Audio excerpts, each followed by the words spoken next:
And the Bahamians aren't prepared to stand up and fight and defend their own Bahamas, then you don't deserve to have it. Now let that sink in. Come on. Change ain't coming, change is here. You can hear it, you can feel it in the air. All politicians, put your hands in the air. Just a stick up, let me make myself clear. I'm a grown man talking, so you know what to do. No one's leaving till we figure out the truth. Why you laughing? This ain't nothing funny. So no one gets to go home till we figure out this money. Change ain't coming, change is here. They say change ain't coming, but change is here. They say change ain't coming, but change is here. They say change ain't coming, nigga, change is here. Now if you ain't standing with us, then I know you against us. Bahamas, this ain't no time for us to be lukewarm. This is war, and we riding through the storm. Come on. Let's go. Shalom to all my Hebrew brothers, to all my Muslim and Rastas, we need you, brother. I know I can't forget the Christians. Let's put our differences aside, cause it's a bigger mission. See, they've been doing this for years, trying to separate us, kinda trying to keep us down and never elevate us. Now it's time to praise the Lord, cause he's about to take us over to the promised land where we can celebrate us. I got to do it for my kids that ain't even born yet, so the minute that they born, they already gotta check that check. Gotta have that time to collect, so they won't know how it feels to have that yoke around their neck, yeah. See, y'all been robbing my grandmother, my great-great-grandmother and grandfather. It's like y'all can't get enough. Y'all just keep eating and eating and giving us nothing but taxes. Y'all went even as far as to say that this country's in debt and we ain't got no money. But 9 times out of 10, everybody in this country's possibly a millionaire. It's time to wake up. Let's talk about natural resources, cause every time we bring it up, they say hold your horses. They say it ain't worth a thing, but it's worth a fortune. Meanwhile, they open up their businesses across the borders. Oh yes, we track their bank accounts across the waters. They say this country in debt, but they making millions. If we don't stop this now, they be up to billions. It's about to go down and I get the feeling we gotta cut a movie on these dirty villains. On this Lincoln Bain and his team came with information. It's like everything changed, everything went quiet. It's like so much facts and they can't deny it. They rather keep their mouths shut before they start a riot. Now look how they tryna just steal the oil. They don't wanna share with none of y'all. They've been robbing us while we were sleeping. Send them to jail cause they failed, they committed treason. Change ain't coming. They say change ain't coming. The change is here. They say change ain't coming. The change is here. They say change ain't coming. Nigga, change is here. Listen, from Freeport to Nassau all the way to Nagua, there's no more time for us to sit back and be quiet. You understand? This is war. If they only knew who we were, if they only know who we are, they would know we are warriors. No retreat, no surrender. Just give us what you owe us. Bless the Lord, oh my soul. I feel this all the way to my ancestors. We are warriors. We only really want what's owed to us. You get it? Now free up.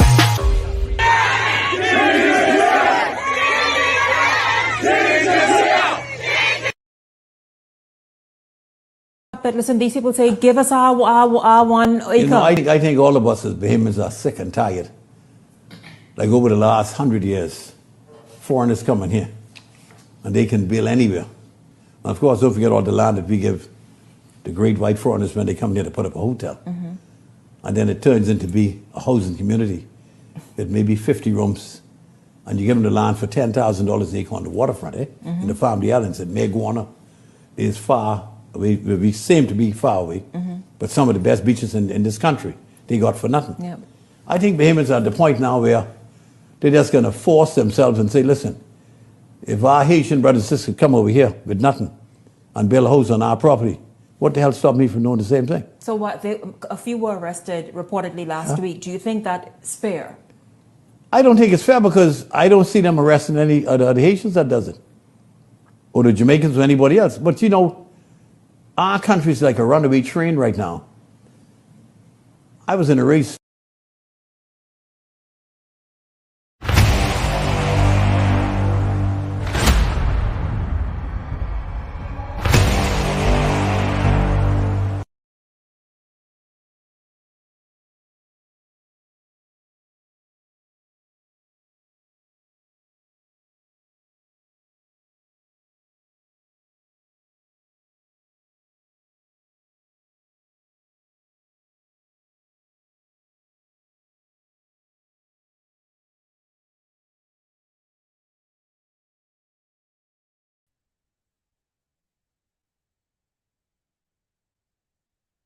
Good afternoon, ladies and gentlemen. Thank you for being here. It is always a pleasure to be with all of you. I know we didn't announce this live, and of course, we've decided not to announce many of our lives moving forward, because every time we announce our lives, they tend to interfere with our lives. We tend to have interference, so we know what's going on there. And so we've made the decision that we'll just go live. But we normally go on Tuesdays, and then we sometimes have a special on Sundays, especially if something special has come up. All right. So I see this live is kind of choppy already. So I hope we don't have any issues with this. Okay, they're saying the live is perfect.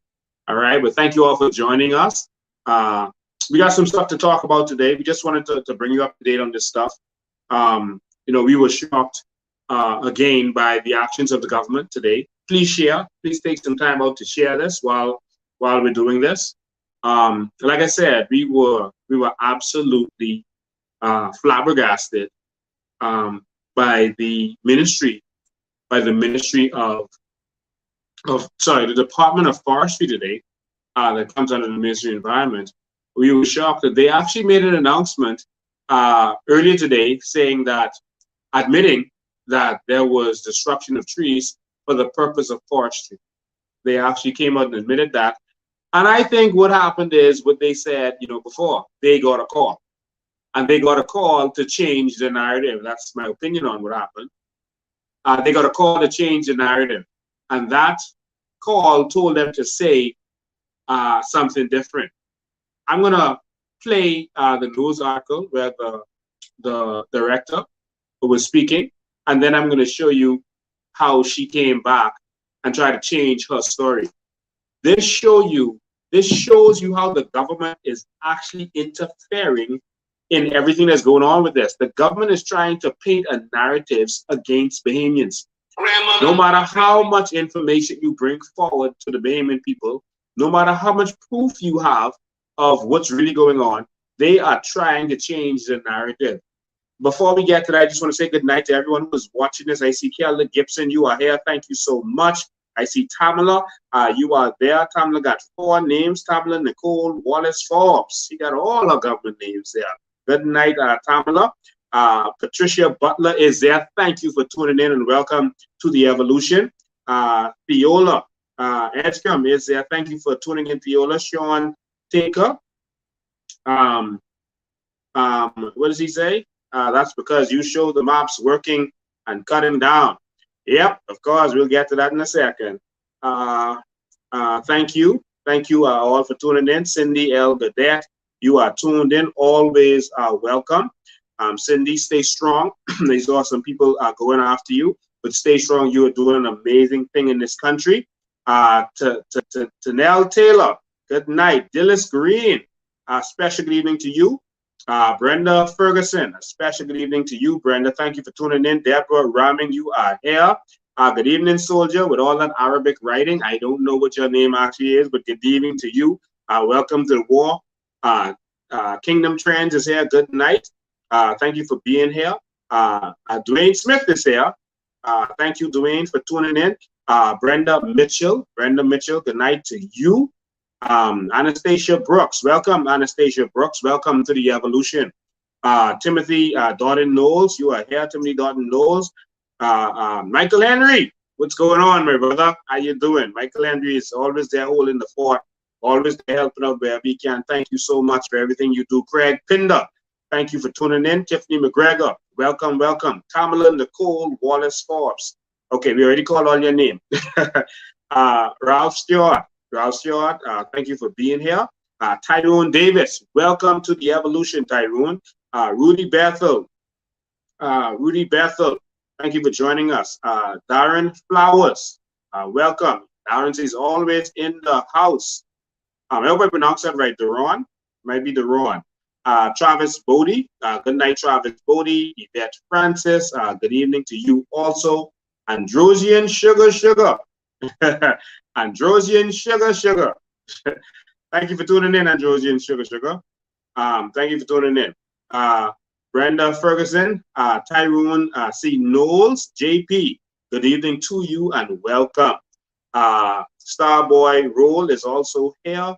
All Scoops is always on social media. I'm making sure that this message is shared out because the evil media is trying to switch the narrative and trying to keep this from the people. So All Scooper, you are the one who shares this more than anyone else. Thank you so much for your effort.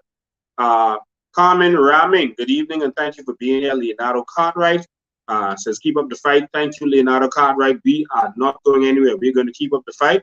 But it's not me that has to keep up the fight. It's all of you. Because this is only going to work if you make this work. Marvin Evans is there. That's the prophet. Good evening to you, the prophet himself. Thank you for everything that you do. Dexter Robinson. Sister C is there. Sister C, how you doing, man? How you doing, Sister C? Thank you for tuning in. Veronica Bain is there. Thank you for tuning in, Veronica Bain. D'Angelo Johnson.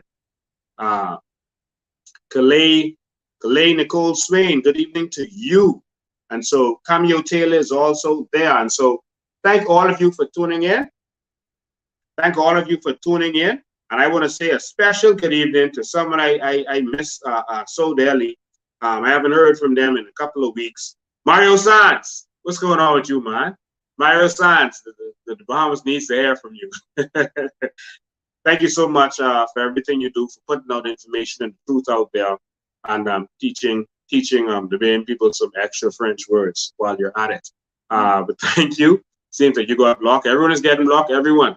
Tune in to Tingham, the Tingham app. Download the Tingham app. Still trying to get that onto what do you call it, Apple, but it's on Android. So if you have an Android device, go on to the Tingham app. All right, just go in the store and search for Tingham, and go in there. Put your views. You will never get blocked. That's going to soon be upgraded so you can do lives, etc. on there. Go to the Tingham app. Go to the Play Store and download the Tingham app. Freedom of speech. You can post whatever you want. No one is going to supervise you. No big brother. It's freedom of speech for Bahamians. So just go to that Tingham app. It's really, really good. They're going to be adding features to that very soon where you can actually make calls. Just like WhatsApp. You can make WhatsApp calls, etc. Probably be adding those features by next week. So some features are going to be added to that next week. Still working on Apple. All right. So go to the Tingham app and get real freedom of speech. Hey, y'all ain't tired of getting Facebook, jail, etc. Come on, man. Go to Tingham, man. Come on. All right. So thank all of you all for being here. I see Kelda Gibson. Thank you. And thank you for being here. Patrick Short is also here. Tall Pines in the house. Welcome, Tall Pines. All right. Konkala, you are there. Thank you for being here, Konkala. All right. So thank all of you all for joining. We're gonna talk a little bit about this forestry, and you can see the darkness. And I decided to go live because I want you to always see the darkness that is going on. There's a conspiracy all over the world to keep freedom of speech down, to muzzle persons, and to keep a certain narratives. And freedom fighters around the world are going through it. And the Bahamas is no exception. And so you can see where the government is interfering and where the attacks is being directed to us. But also, I'm going to talk a little bit about Fred Mitchel. I'm going to talk a little bit about Fred Mitchel in a moment. And I'm going to let you hear the vile, disgusting, evil voice note that he sent out about us. Being a man in his position, being in charge of foreign affairs, and a man who's supposed to be a diplomat, this man has resorted to name calling and everything else. And we're going to let you hear that with your own ears. To hear the disgusting man. And we're going to let you hear, we're going to let Dr. Miles Monroe speak from the grave about Fred Mitchel. He warned us. We're going to let Dr. Miles Monroe speak from the grave about that same Fred Mitchel. We're going to let you see video clips of Fred Mitchel and what he really thinks about the Haitian people that he is now seems to be concerned about. The real Fred Mitchel. Yes, the real one. And so we're going to talk about Fred Mitchel in a minute, and we're going to get to that. So here we go. So I want you to watch this one. I want you to watch how the Department of Forestry did an interview, and they spoke the truth. And they did it because we put out a video showing the timeline of how long this thing has been going on. Because they were blaming me. And I took down 500 acres. I mean, a big, huge lie, and impossible also. Listen, that's a mammoth task. And so they were blaming me. And we actually showed the timeline in our last live on Sunday. We showed that this has been going on for a very long time. And now they were stuck. And of course, I think someone approached them and asked them about it. And they were forced to put out this statement saying that it was being cut down to coal. I want you to watch this, and then I want you to watch how they got a call. And that call told them, no, you got to switch the narrative. Watch how these government ministries have become political prostitutes. Watch this. Or Cowpen Road area, you may want to be on the lookout for unauthorized land clearing. The Forestry Director says hundreds of acres of forest are being torn down to make charcoal, while several government agencies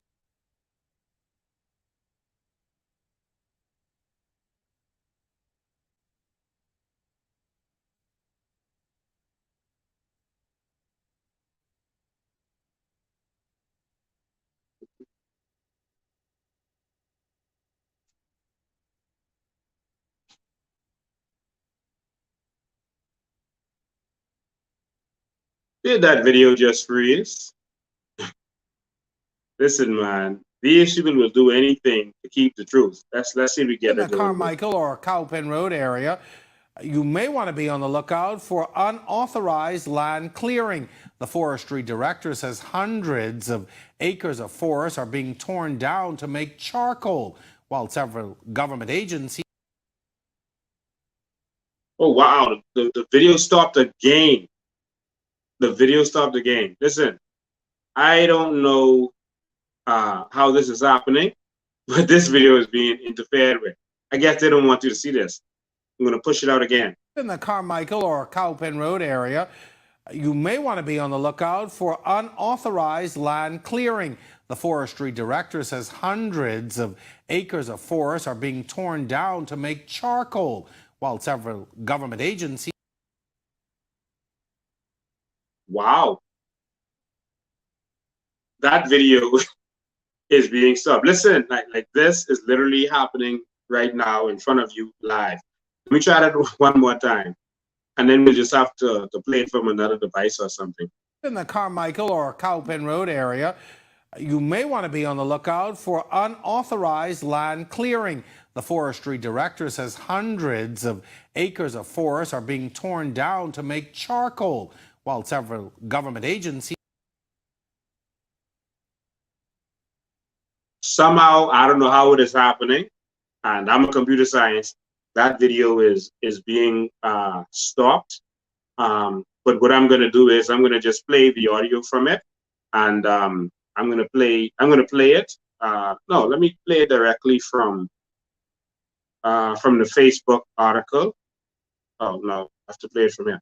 All right, let me. You may want to be on the lookout. 1 sec. Let me just play it from my other device. Clearing. All right, let me just play it from my other device and see in the Carmichael or how that Road works. Area, you may want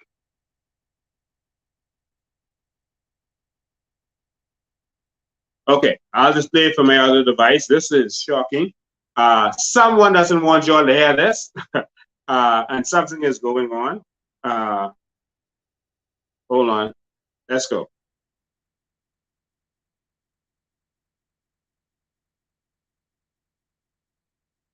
What in the world is happening? In the Carmichael or Cowpen Road area, you may want to be on the lookout for unauthorized land clearing. The Forestry Director says hundreds of acres of forest are being torn down to make charcoal, while several government agencies. What? How is this happening? Let's try this another way. Like, I don't know. Listen, there's such a conspiracy to silence the masses. And people may not understand, but this is happening in real time. This is happening for real. Let's try that again. This is shocking to me. Okay, let me try something. Got to override it.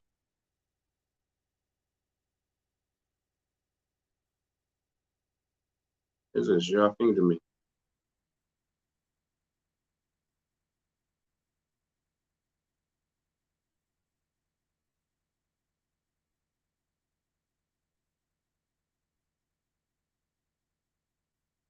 I don't know to what extent this government would go to silence us, but I know one thing, that news story was pulled and something else was put out in its place.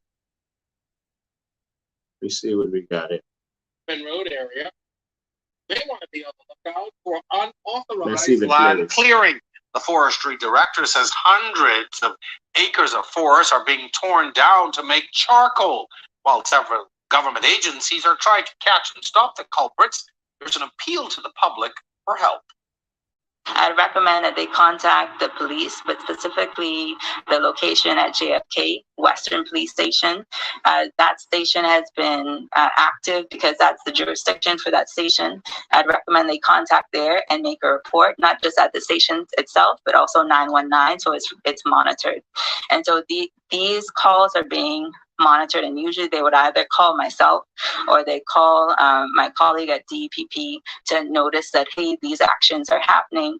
And so even though we can't do active patrols, we could at least monitor it, we could log it and say that there's still pressure. Hey. Wow, to get that to play, I literally had to take my device off the internet. That was interesting. So I don't know what's going on there. But that was the news story that went out today. And as you can see, it was said that this stuff was happening. The trees were being cut down to do coal. And they actually asked you to call them and to speak to them, and that it would go through to them, and they'll pay attention to it. And I have this message for that director, that so-called director of forestry. Director of Forestry, we called y'all.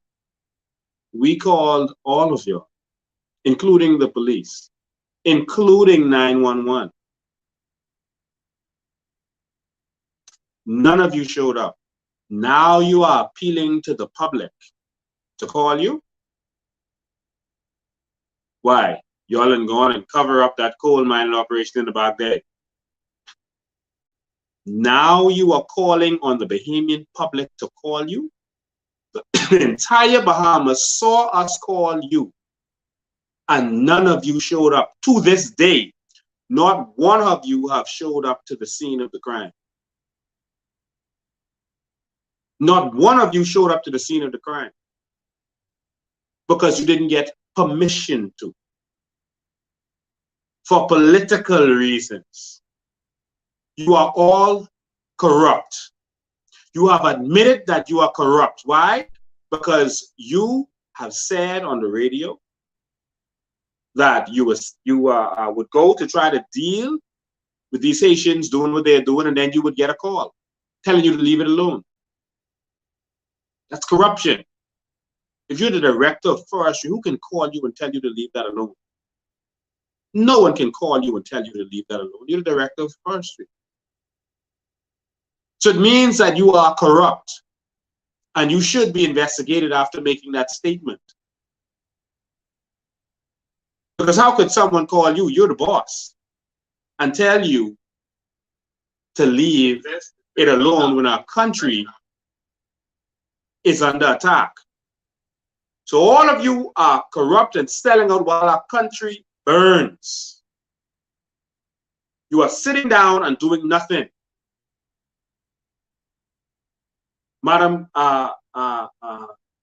Forestry Director, I believe that you are corrupt because you have yet to show up.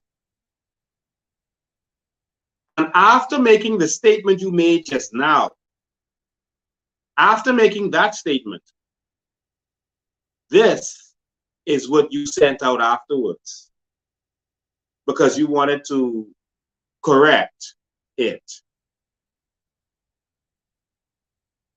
You said,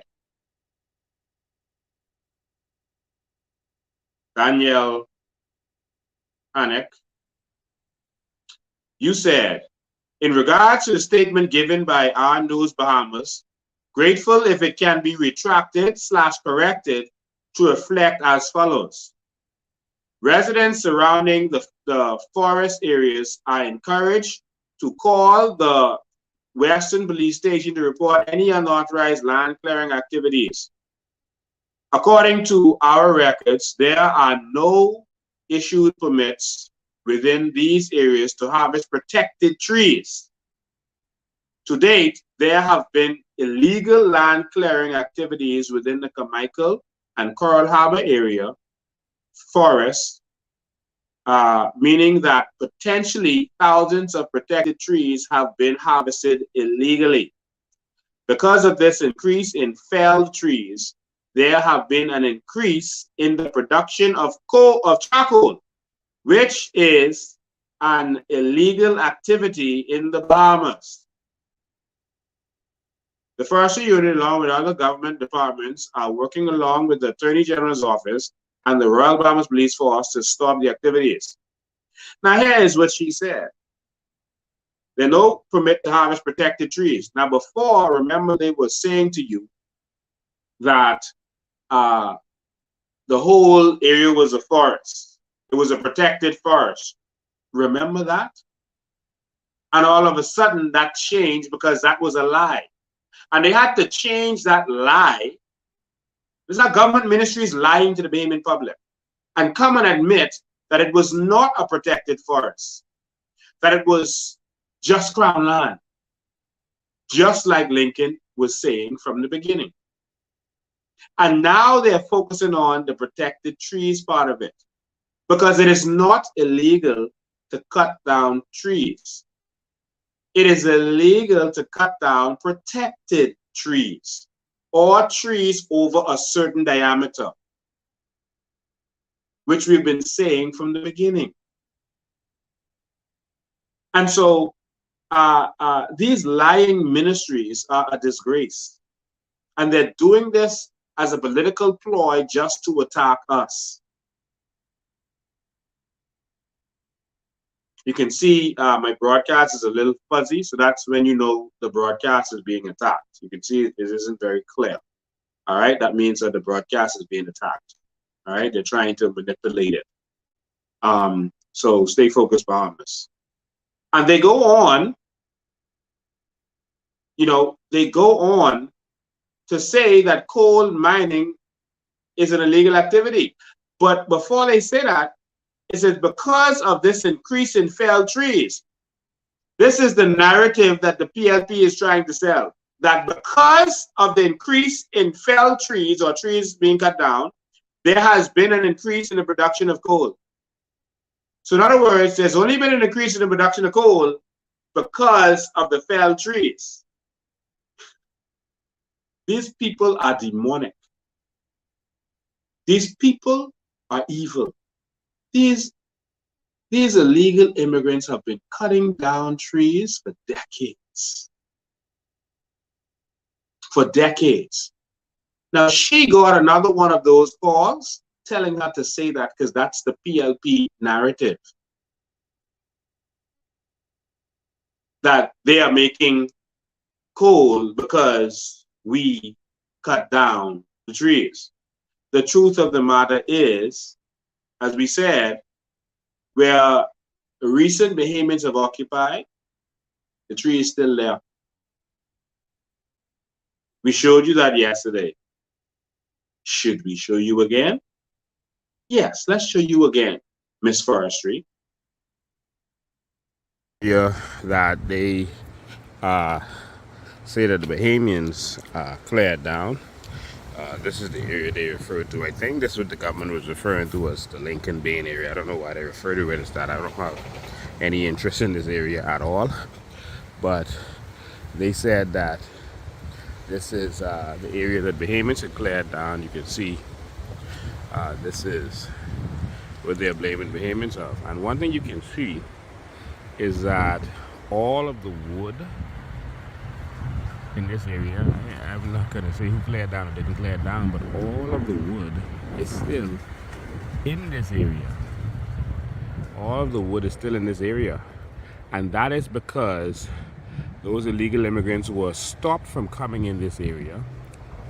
Bahamians stopped them from coming in this area. Look in the background, all you can see is the wood is right there. Bahamas, what do you see? All I see is wood. I ain't saying who cut it down. I'm saying I see wood. So this is the areas where they said that Bahamians are currently occupying, that they just started to occupy. All I see is wood. It's right there. So what are these people? What kind of investigation have these fools been doing? I can tell you one thing, none of them have spoken to me. Danielle or Daniela, whatever she calls herself, she's never spoken to me. She could have come to me and I was giving her a tour and I'd tell her everything that has happened in the back there. I'd tell her everything we did and didn't do. She could have come to me. And I would have walked with her the whole area and showed her what is what and who is who. I would have shown her. But they never asked me nothing. They never asked none of those Bahamians who they say did something in this area. They never asked them nothing. But all of this wood is still right here. See it there? The wood is still in this area. It's right there. And so they say that the Haitians are taking the wood from what Bahamians cleared down. But the wood isn't there. Bahamians stopped the Haitians from coming here and clearing down as far as you can see. If you look, all the wood is right there. All the wood from this area is still in this area. If you look far to the back, I'm really zooming in because I'm far from there.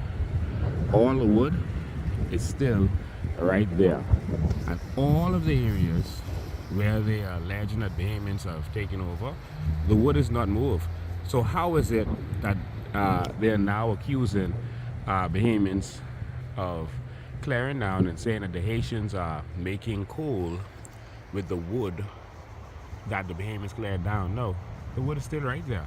Bahamians stopped them from coming in this area, and that's why the government is fighting the Bahamians, because they want the Haitians to come in this area and take control. We were getting in their way of their multi-million-dollar coal business, and that's what their problem is. But all in this area, or any area that they were accusing Bahamians of being in, the wood is right there because we stopped them.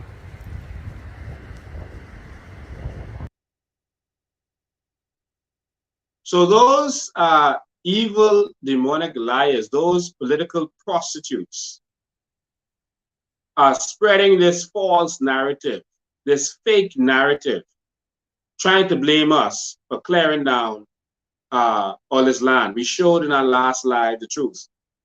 And we're going to do an actual video showing more. We're going to show you as they clear down. We're going to do a Google Earth video. And we're going to send it out on WhatsApp. We're not going to do a live with it, unless you want me to do a live with it. But we're going to show you as they clear down. We're going to show you the kills. We're going to show you the coal mines. As they clear, we're going to show you the clear mines from years ago. As they cleared, we're going to show you exactly where they have the kills. You could see it from space. We're going to show you. This area cleared, here's the kill. The kill is what they call the coal mine, where they make the coal. You see, we're going to show you that because this government is lying and diabolical. I could do it now, but I don't want this live to be too long. But this government is evil and diabolical. They're just trying to fight Bahamians. They don't want Bahamians to have nothing. If y'all want me to do it, I can set up and I can do it. But I'm going to do a video that outlines, shows you. Here's where they cut down, and here's where they put the kill. going to show you that because this government is lying. And when you have your government agencies lying to the Bahamian people, that's a serious indictment. And so she's saying that because of the clearing down, the coal has increased. That is not true. That is not true. They've been doing this. It's been happening. Farmers have been complaining. Look at this farmer. Another one. This in the Cowpen Road, Recrusher area. You see that, Bahamas? Look at it good. See all the way over there? See how it's spread all over the trees? See it go straight down there? Where they building that big church through the corner where they have the flea market. See all of that? It's low to the trees. See it coming there higher? See there? Look at it good. Coming right out the Cowpen Road. And later on tonight, that'll be all the way down here where I live. Only in the Bahamas, you know, right there close by Claridge Farm. Coal kill, more than one. And there were so many videos just like this that was shared. We have shown videos where the Haitians were caught with chainsaws cutting trees. We caught them. We caught them burning trees. Wherever you saw Bahamians went recently, if they cleared down any trees, it was trees that was already burnt, destroyed. And very few of it was actual clearing down. All of that was already cleared down. Maybe 1 or 2% was actually Bahamians doing some other stuff. But that was, and we showed you this. These people were clearing down from that time, from years ago, from 2016, 17, 18. They've already started their stuff. And as they cleared, they were making coal. And they cleared more then. And we showed you that it was already cleared. Why is the government, with all this evidence, still lying? The government has access to the same software that I showed you in my last live. But they chose to lie instead because they just want to eventually attack me. That's all they want to do. And so I'll switch off that for a second. I see Dennis Cates in it. That's him, the farmer from Cowpen Road. Yeah, that's the farmer from Cowpen Road. Yes, that is Dennis Cates. That is Dennis Cates. If Dennis Cates wants to join, I could let him join. I'll have to send him a link to the Dennis Cates. You want to join this live and say some of this before I move on to the homosexual chairman of the Progressive Liberal Party. So Dennis Cates, if you want to join, let me know quickly.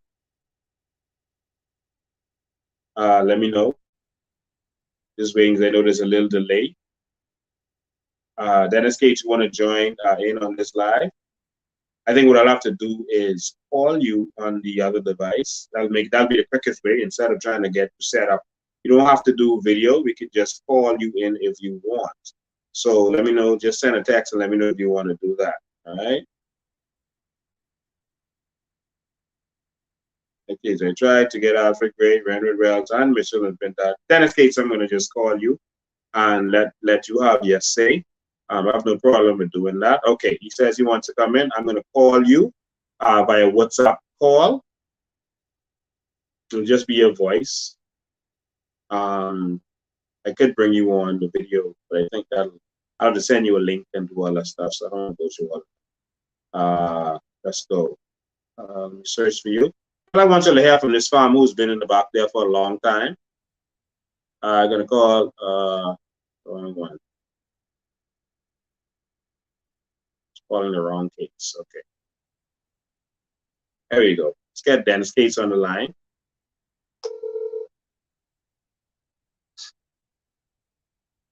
No, that's the right number. That's the right number. All right, Dennis. How you doing? I'm blessed and highly favored. Awesome. It's always good to hear your voice. You too, my brother. Yeah, because when you speak, you always speak truth. I'm blessed and highly favored. Awesome. It's always good to hear your voice. Turn down your Facebook. Yeah, when you speak, you always speak truth. Turn down your Facebook so you don't have the feedback. That's better now? Yeah, turn it all the way down.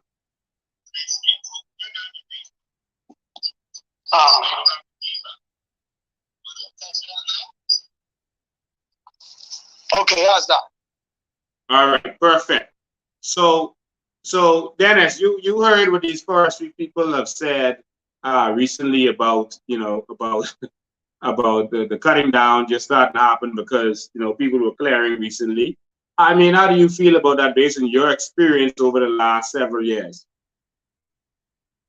Well, I could go back as far as 2007 from I really started to get radical about this. My daughter was in high school at Anatole Rogers, and she started to get sick. And I thought she just had asthma. But eventually I found out it was the smoke from the coal kiln that was seeping into our home.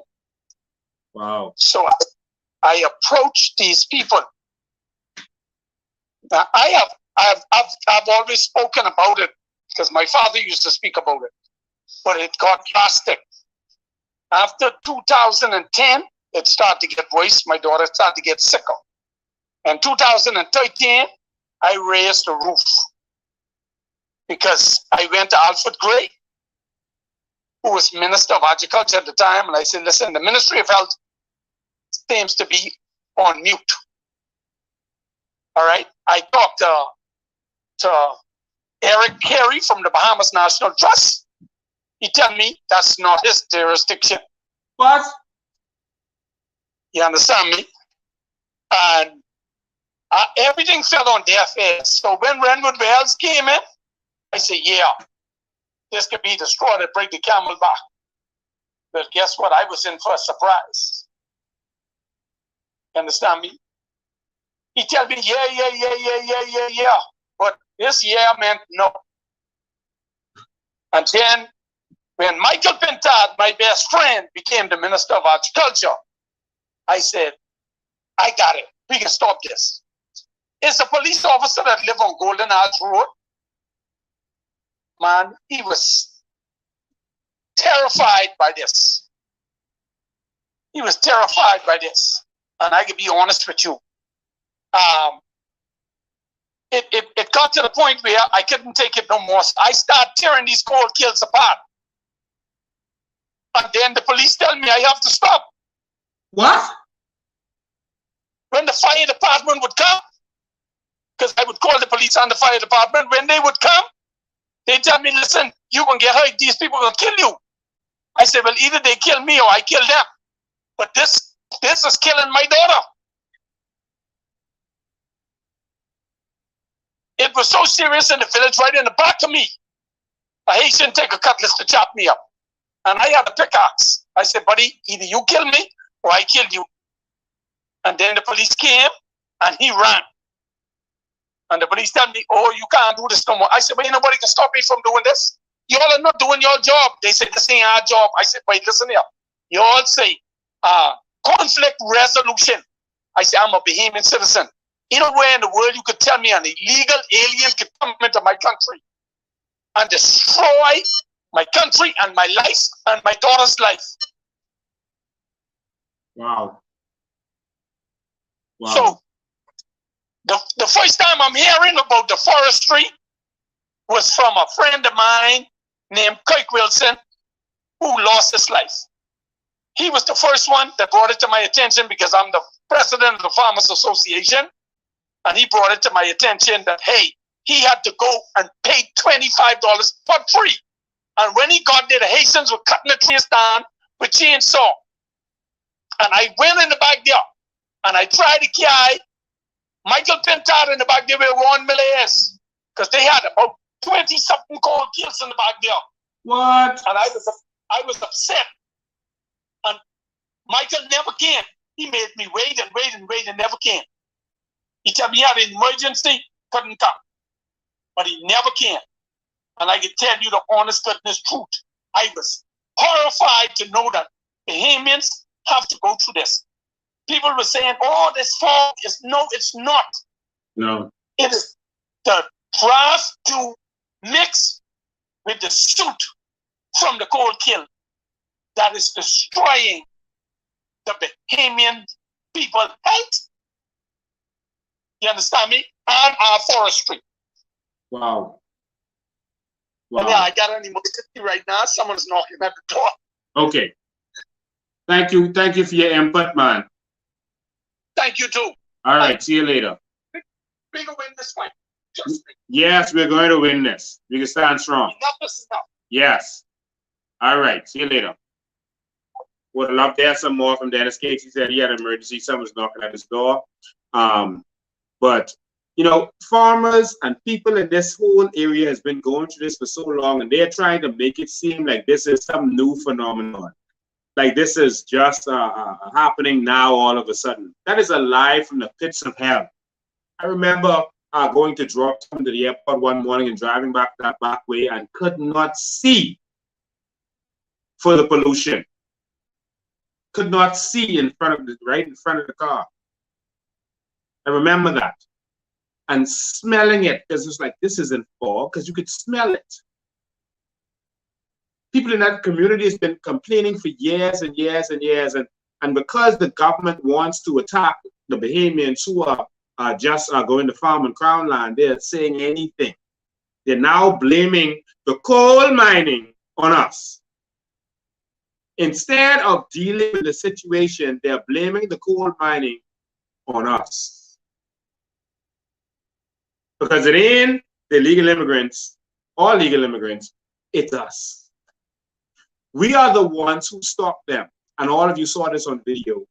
Or you saw when we stopped them from collecting the wood in the area where they was burning and then collecting the wood. You saw it.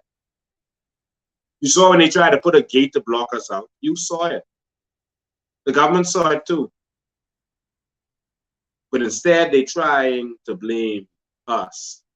Why? Because they want some excuse to move us. They're talking about doing some petition in order to tell us that we shouldn't be there. Some nonsense. They said they want the Golden Isles people to do a petition to get us to remove, to get us to move. All right. Listen, that's actually Killarney. That area is Killarney, actually. If you're talking about constituencies, all right. But we understand what's going on there. Now, I'm gonna switch off that and get to Fred Mitchell. You know, someone said, you know, they don't want me to make any homophobic statements. I'm not homophobic. Yeah, I've hired known homosexuals at businesses I've worked with. I'm not homophobic at all. I don't fear any homosexuals. That's what homophobic means. If a man and a man or a woman and a woman want to do whatever they want to do together, that's on them. Once no children are involved, that's between them and their God, if they have a God. And in my business, to say that someone is a homosexual actually is not defamation. It's not, because now if you sue me to say that calling you a homosexual is defamation, you're saying that something is wrong with homosexuals. You are saying that. If you say it is defamation. Think about that. All right? Homosexuals are part of our society. And we just keep it real. Fred Mitchell, just be real. Just be real. The Bahamian public is not homophobic. Otherwise, you would never have been in House of Assembly. The entire Bahamian public believes that you are a homosexual, and I'm not attacking you. That's homosexual. There's nothing wrong with that. I'm not using any slur, any bad word about it. I'm not saying anything positive or negative about it. I'm just saying it for what it is. The entire Bahamian public believes that you are homosexual. There are many homosexual lawmakers around the world. If you Google it, you will see it. There are many lawmakers who are homosexual. If you call them homosexual, are you defaming them? There are many homosexual lawmakers. Google it quick. Homosexual politicians. Let's see what comes up. List of LGBT politicians in the United States. Wow, it comes right up. So it's not bad. It's not homophobic. All right. Richard Grinnell, Director of National Intelligence. He's a Republican. He's an openly gay member. Pete Buttigieg, we know him, is very popular. All right. He's the Secretary of Transport. All right. Jim McGreevey. When they refer to them, if they refer to them as LGBT or homosexual or gay, there's another one, Kate Brown. She's openly bisexual. And so for us to say that, someone is a homosexual politician, that is not defamation.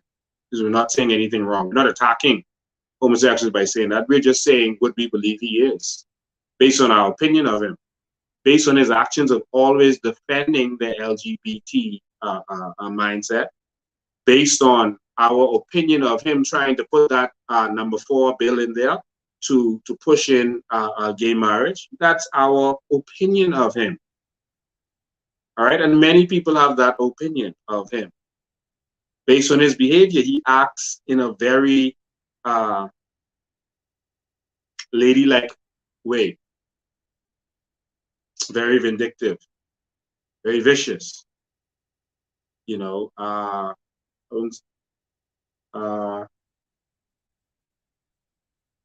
trying to use adjectives that I may have gone wrong there, because I'm trying to be careful what I say.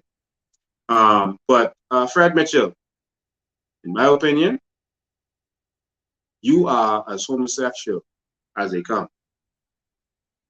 I'm not insulting you, I'm not saying anything bad. That's you, that's you. You 68 now. You probably ain't even gonna run no more. Just come out and say it. Just come out and say it. But we don't have time to be powder puffing and messing around. Just come out and say it. Because I'm about to play something from Fred Mitchell that was very womanish. All right. I don't mean anything against women by saying that, but it's bad when a man is womanish. It's good when a woman is womanish, but it's bad when a man is womanish. And Fred Mitchell, you are womanish. And I couldn't get mad at him with this, in school, the girls always have this gay friend, and they cling to them and they like them and they're very funny and they're emotional with them and they like being around them.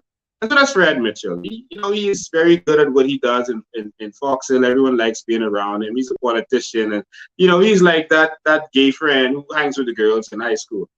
That's Fred Mitchell. All right, he's a good MP. He's always there. He will be there for you, buddy. He will be there for you. You're having your wedding, your funeral, whatever you call him, he could be there. If he got to cut himself in half, he could be there. Good member of parliament. But he's like that, gay classmate that all the girls, gravitate to. They love being around him, and no one better touch him. That's how it is. All right. So, Fred Mitchell, this is Pride Month. Show some pride and admit to the whole Bahamian public that you are homosexual. This is Pride Month. You got a whole month. All right. So, Fred Mitchell, this is the vitriol that you, as the chairman, as the homosexual chairman of the Progressive Liberal Party, this is the vitriol that you did. You are calling people idiots, stupid, and all these kinds of stuff. This is the chairman, a diplomat. Listen to the diplomat, Bahamas. Listen to the diplomat. For the city of Freeport. I was saddened to learn of the specter of violence hitting us below the belt again. The story is that of a 13-year-old boy killed because some idiot, angry over a gambling game, and fired shots across a park, hitting and killing this young boy, 13 years old. He's a student at the L.W. Young School, which is in Fox Hill. I extended condolences to the school, and on behalf of the PLP, I do so now to his family, and that family I know must be devastated by this senseless act.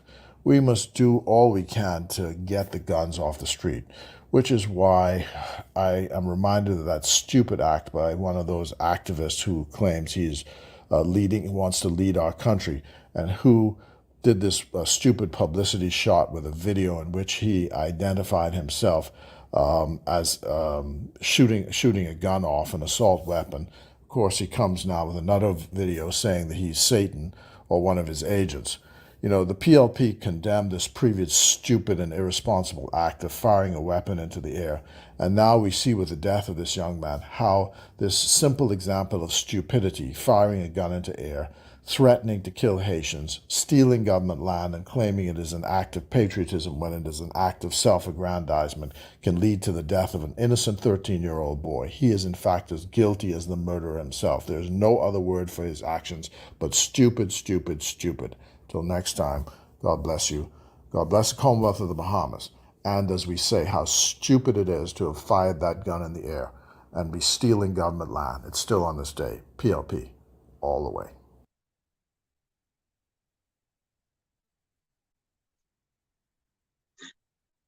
Fred Mitchell?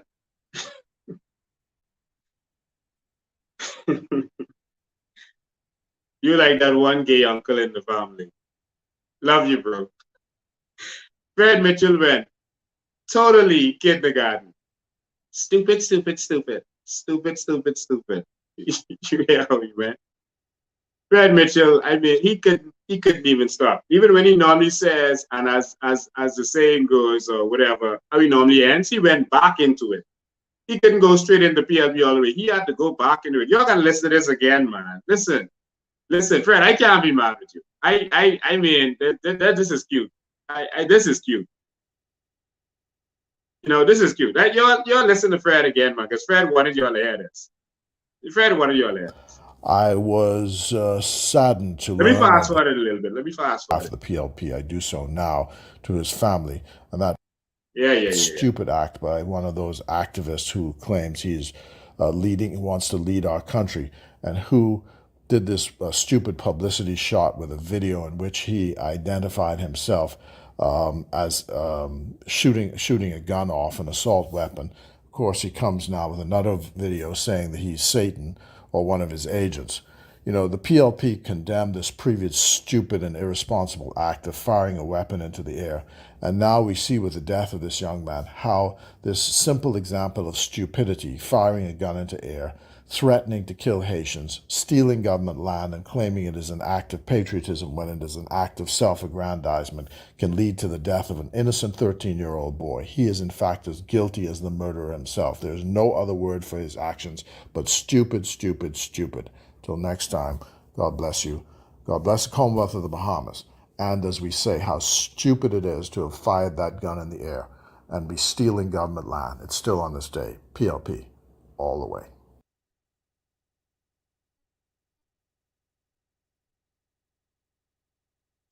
Y'all, please don't be mad at Fred. Y'all, please don't be mad at him. Listen.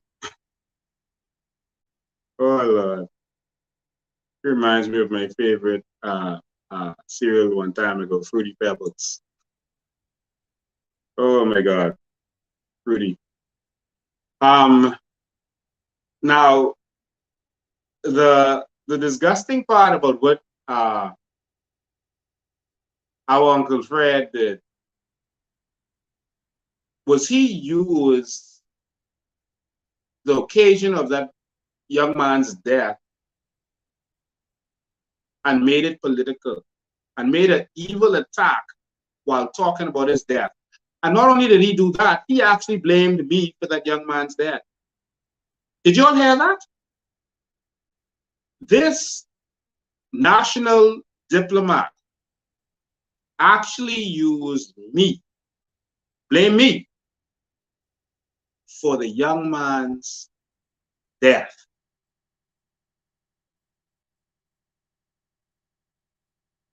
I hope that didn't go over any of your heads.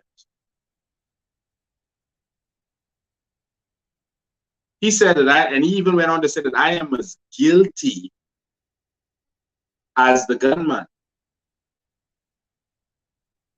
This is what a government official is saying. Because I did something that was very legal. All of a sudden, like how they blamed us for the coal mining, now he's blaming me for the death of this young man. They were blaming me for the floods in Carmichael Road. They are blaming me for everything in this country now, I guess. This is absolutely disgusting. He went on his website, Bahamas Uncensored. You know, when he's out of power, he calls it Fred Mitchell Uncensored, and when he goes in government, he calls it Bahamas Uncensored. And he actually on there said that he actually met with me at the deathbed of a mutual friend, and I told him that he used to be a role model or something like nonsense like that. Fred Mitchell, I ain't never been near you and no bad ever. Don't mix me up. I will never go near you and no bed. If I in a hospital visiting someone and they in a bed and you show up, I gone. Don't mix me up, Fred.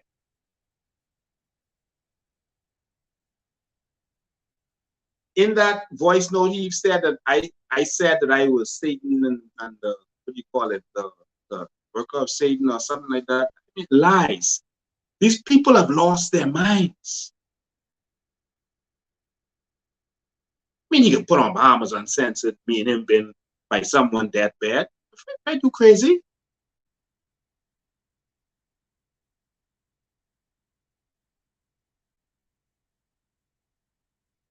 Fred, I think you're losing it. All right. So let's see the real Fred. What I'm gonna have to do is I was gonna do a screen share.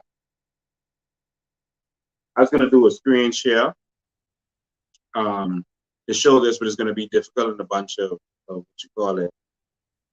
So I'm gonna try to bring in another device. And while I'm doing this, I want to actually, you know, Fred Mitchell was wrong for what he did to bring all of this nonsense in while talking about the death of that young man. That was wrong, and that is evil and very immature, and no diplomat should do that. No leader should do that. I want to say at this time that I give my condolences, and I apologize on behalf of Fred Mitchell, and I give my sincerest condolences to that young man who lost his life. It should never happen. Some people say he was gambling. It doesn't matter. No one deserves to die. That many of us gamble. You go to the web shop, you go in a casino, you play. It doesn't matter if he was gambling. That's a young man who lost his life, and that's what we should be focusing on. Fred, you should not be focusing on blaming an activist for the death of that young man. You should be blaming your government for not doing anything about crime, but sitting down and blaming the parents. You are the government. You are the government. And instead of dealing with the murder and the crime that's going on, the government was sending police officers and scores of patrol cars into the bush to watch old ladies farm, attacking me, focusing on a legal gun, done the right way. I've been carrying a gun all my adult life. Joined the police force at 18. I've been carrying a gun from 18 years old, never harmed anyone unlawfully with a gun. Never threatened anyone, never got in any trouble. Never been an upstanding citizen up to this point.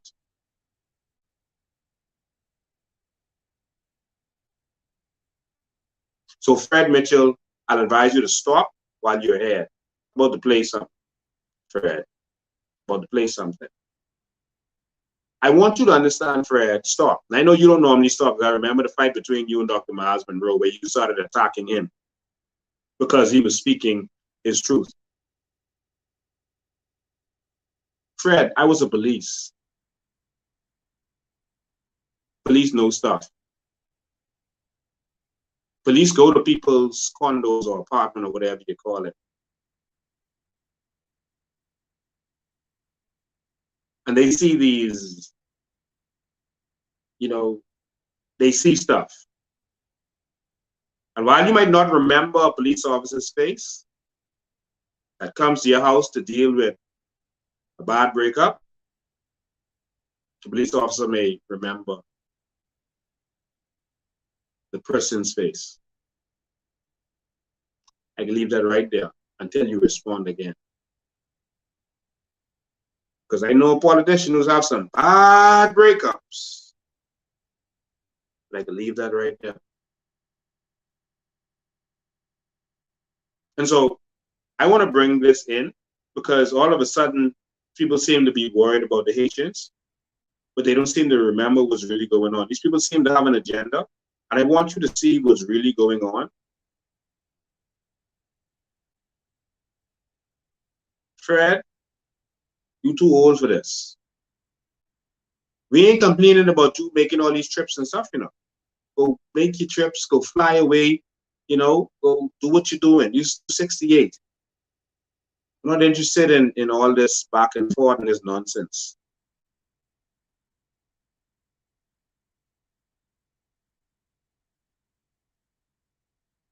Now, let me...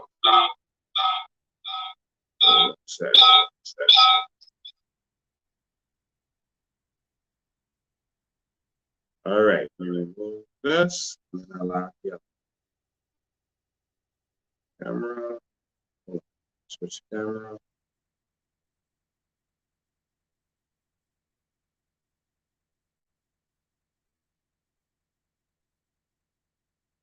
Okay. Set. Line it up. Okay.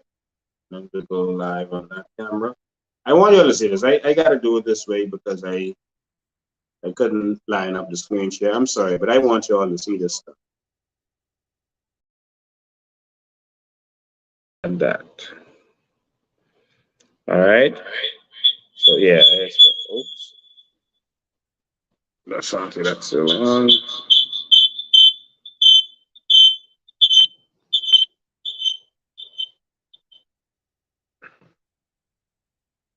Okay, I'm sorry about that. I was trying to get a different device and I thought that would work, but it was doing the thing. Yeah, this software that we use that you're now looking at. Let's move that from there. Where everything go?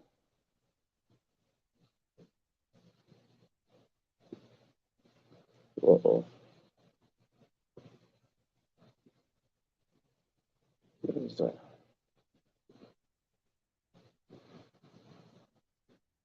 Okay. I don't know what happened there, but we got a couple of stuff. Yeah, we just wanted you all to see. And this is one of them. Fred, had an issue with Dr. Miles Monroe at one point. Oh boy, I don't think I'm going to be able to do that. Let me see. Hold on. Give me one sec. Trying to get this thing done. I'm sorry. What's happening there? Is that it? No. Is that it? Yes. Good. Let me see if I could get the sound off of this.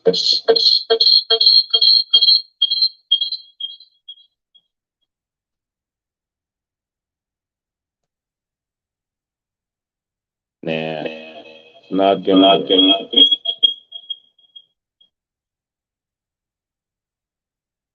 Okay, give me one.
Okay, we had a whole interruption in broadcasters now, trying to get us back on.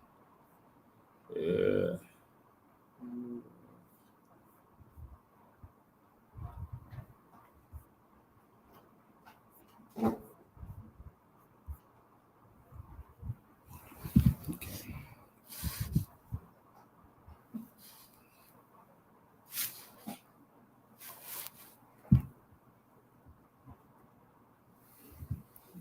Oh, everyone can't see me because it's dark. Okay, we're gonna get this back up.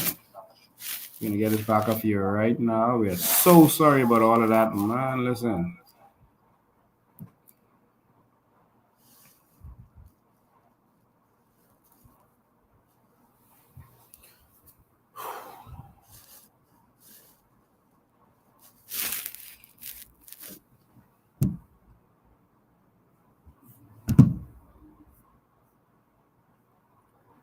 There we go.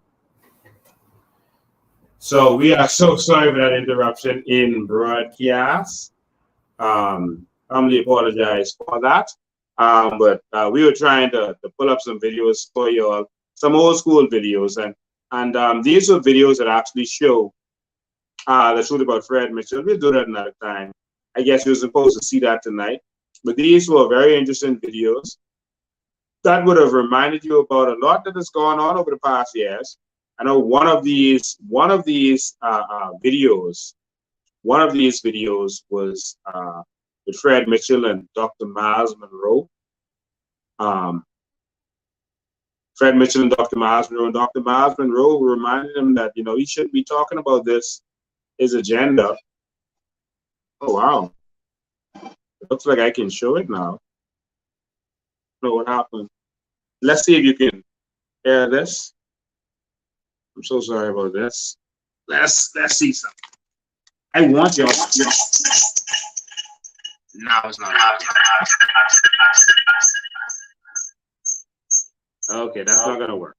All right, so we were trying to get y'all to see these videos. Sorry about all this technical stuff going on here. We'll fix that for you next time. Right? So yeah, one of them was with Dr. Miles Monroe and Fred Mitchell, where Dr. Miles Monroe was talking about Fred Mitchell and his agenda. Fred Mitchell came back and said, listen, if y'all hate gays, y'all just let us know. I couldn't believe that, he actually came out and said that, and he actually came and stood up for the gay and his gay community. And Dr. Miles told him that he has a horse in the race, so he shouldn't be going around, talking about this kind of stuff. I wish I could get that out there for you. But it'll be kind of difficult to do that now. We actually showed a bunch of videos that showed what Fred Mitchell and them and those guys did to the Asian diaspora. They seem to have forgot that it was them who were called the Gestapo, etc., and they were abusing the Haitians. They were dragging the children from their parents' arms. They were doing that. They were the ones abusing. They were the ones doing all of these vile acts. They were the ones.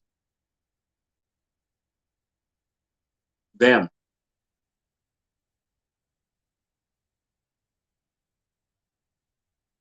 I really want you to see this. Because, see, we tend to forget so quickly that it was Fred Mitchell and those who were being accused of certain things. And then you had immigration officers trying to enforce the law, and they were being abused, beaten, and injured by the illegal immigrants. And the person in charge of immigration was putting an appeal out there, that this shouldn't happen. They had one police officer who was interfering. They had other people who were interfering. A police officer, it looks like a police officer of Haitian descent, who was interfering. The immigration went to lock up some illegal immigrants, and the police stopped them. This stuff has already happened. You're thinking that this stuff is going to happen in the future. This has already happened. This has already happened. You know what? Y'all gotta see this. I'm gonna make sure that y'all see this. There's no way we're gonna leave this live without you seeing exactly what has gone down and where we are. Because if we don't take a stand now, we're going to be in trouble. We have to take a stand, and we have to do that now. Our country is under invasion, and our politicians have sold out to the highest bidder. And I'm telling you now, you could choose to not take a stand if you wish. But we got one country. And at the end of the day, y'all are going to not be able to say that I didn't say something. If some of y'all don't want to say something, don't want to do something, then that's on y'all. But I know one thing. I would have spoken my mind. So I'm just going to find a little quick way to hack this up. I want y'all to see these videos of your minister, your diplomat, the reality. I want you to see the reality.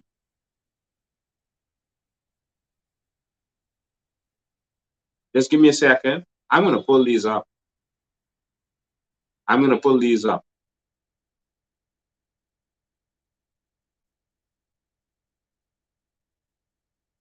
Because there's a reality that's going on. There was officers who were crying out. There was officers who were injured. There were Haitian leaders who spoke out. I want to thank all my Haitian people who are actually contacting me and saying that, Lincoln, there's no worries. We understand what you are saying. We fully understand. You don't hate Haitians. Getting calls every day from them. I don't. But come on, man. We can't sit down and let our country be destroyed. Yes, there's a humanitarian issue going on. We can't sit down and let our country be destroyed while boatloads of people are coming in every day. Every single day. And it's like there's nothing that we can do. Nothing.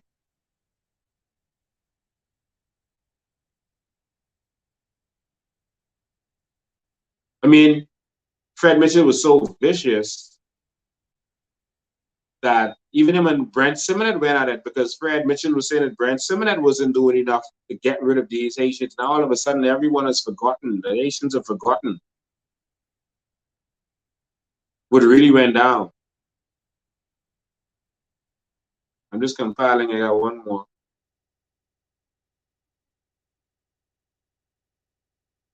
Last one.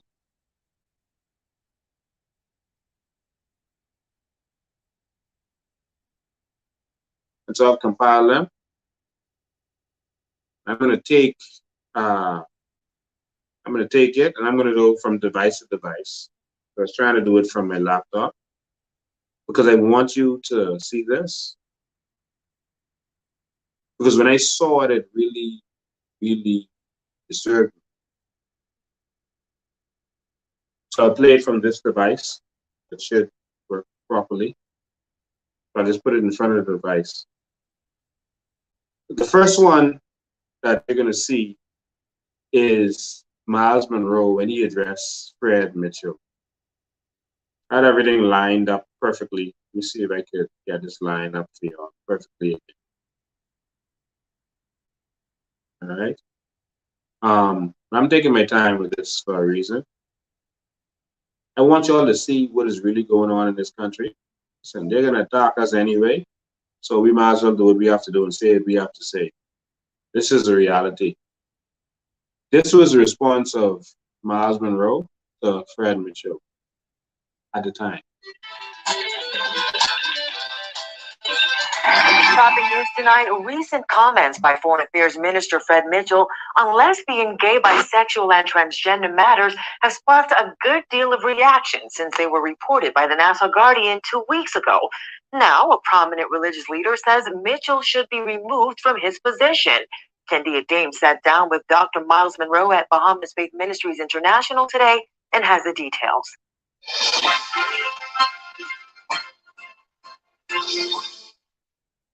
Dr. Monroe expressed concerns about the signals Mitchell is sending to the international community on the LGBT issue.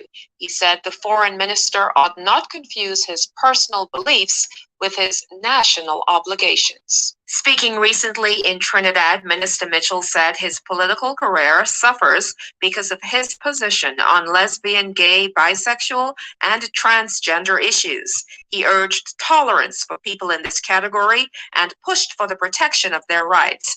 But Dr. Monroe said today that Mitchell does not represent the convictions of a majority of Bahamians. He said this is why the Prime Minister should replace him. My concern about the foreign minister at the moment is that socially, culturally, and agenda-wise, he has a horse in the race, which relates to his position as foreign minister. And much of the fight for the rights of LGBT at present is external.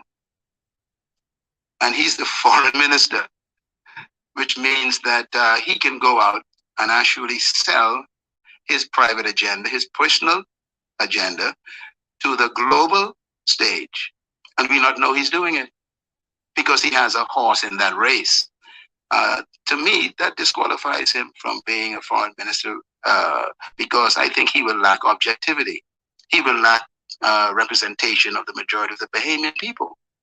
And the Prime Minister needs to take that into consideration. Dr. Monroe said he's concerned about certain positions that violate the norms of our society and bring into question natural law. We must define ourselves as who we are as a people. And when you start selling your national standards on the altar of being accepted by a global environment that has no respect for your local convictions, then we might as well don't exist as a country. Facing criticisms on these matters recently, Mitchell said he always checks home first before pronouncing on any policy. Here was Monroe's response to that. That makes me even more concerned because is he suggesting that his party has already taken a position on LGBT? We know nothing about that. And I hope that someone responds to that, including the Prime Minister, because if that is so, then we have issues with the PLP.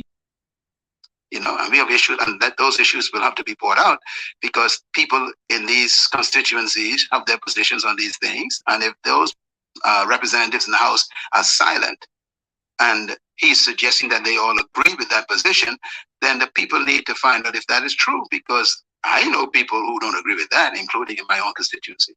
Dr. Monroe said that disagreements on LGBT matters do not necessarily speak to homophobia. He said disagreement should not be confused with fair. Again, Dr. Monroe stressed that his concerns have nothing to do with personalities. He said, though, that the majority ought to take note when the minority seeks to impose their beliefs, which he says could have damaging cultural shifts. From Bahamas Faith Ministries, Candia Dames, and B12.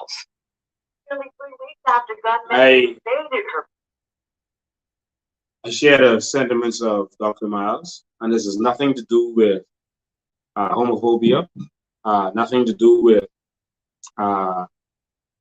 any of that. You have a government official and you see certain actions, you have to be concerned. And so this was Fred Mitchell's response to some of the people when he was pushing that bill. This line is up for you. This is Fred Mitchell's response.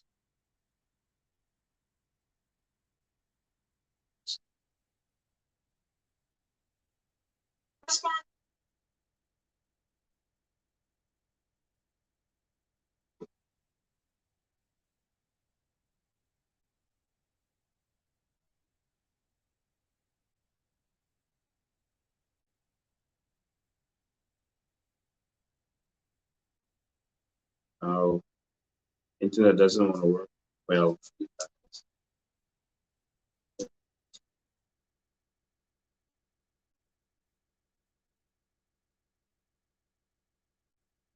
Really.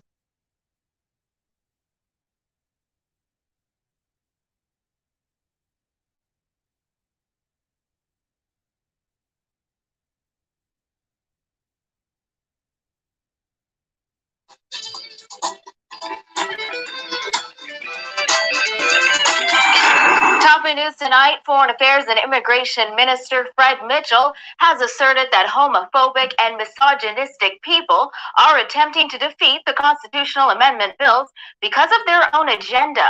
Mitchell says he thinks some MPs are simply playing politics with an issue that should be taken seriously. Kyle Joaquin reports.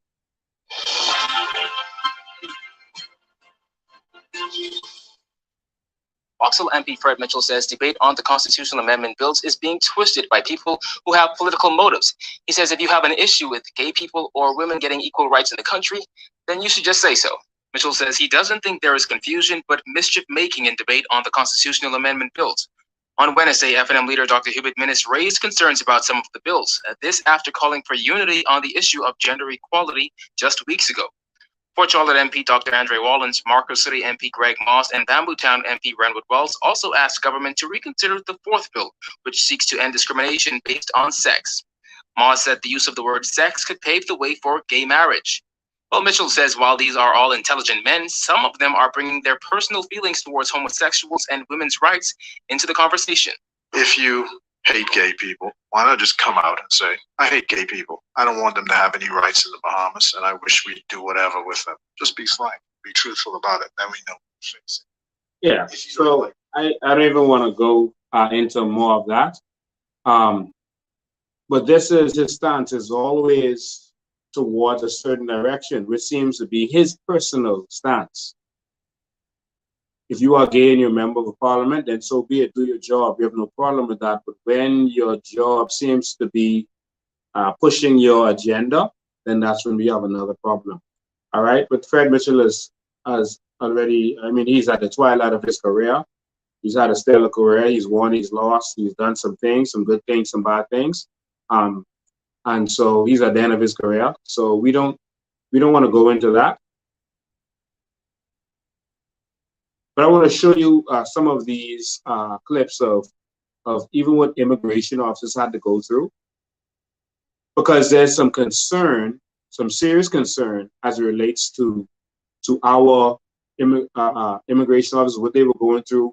There are people saying that immigration is out of control in this country, and this is back then. This is like, I think it was 2014 or 15 when we were going through this. And at that time, immigration officers were being attacked, etc. See if I can pull that up for you. Senator. All right, let me pull it up for you quickly.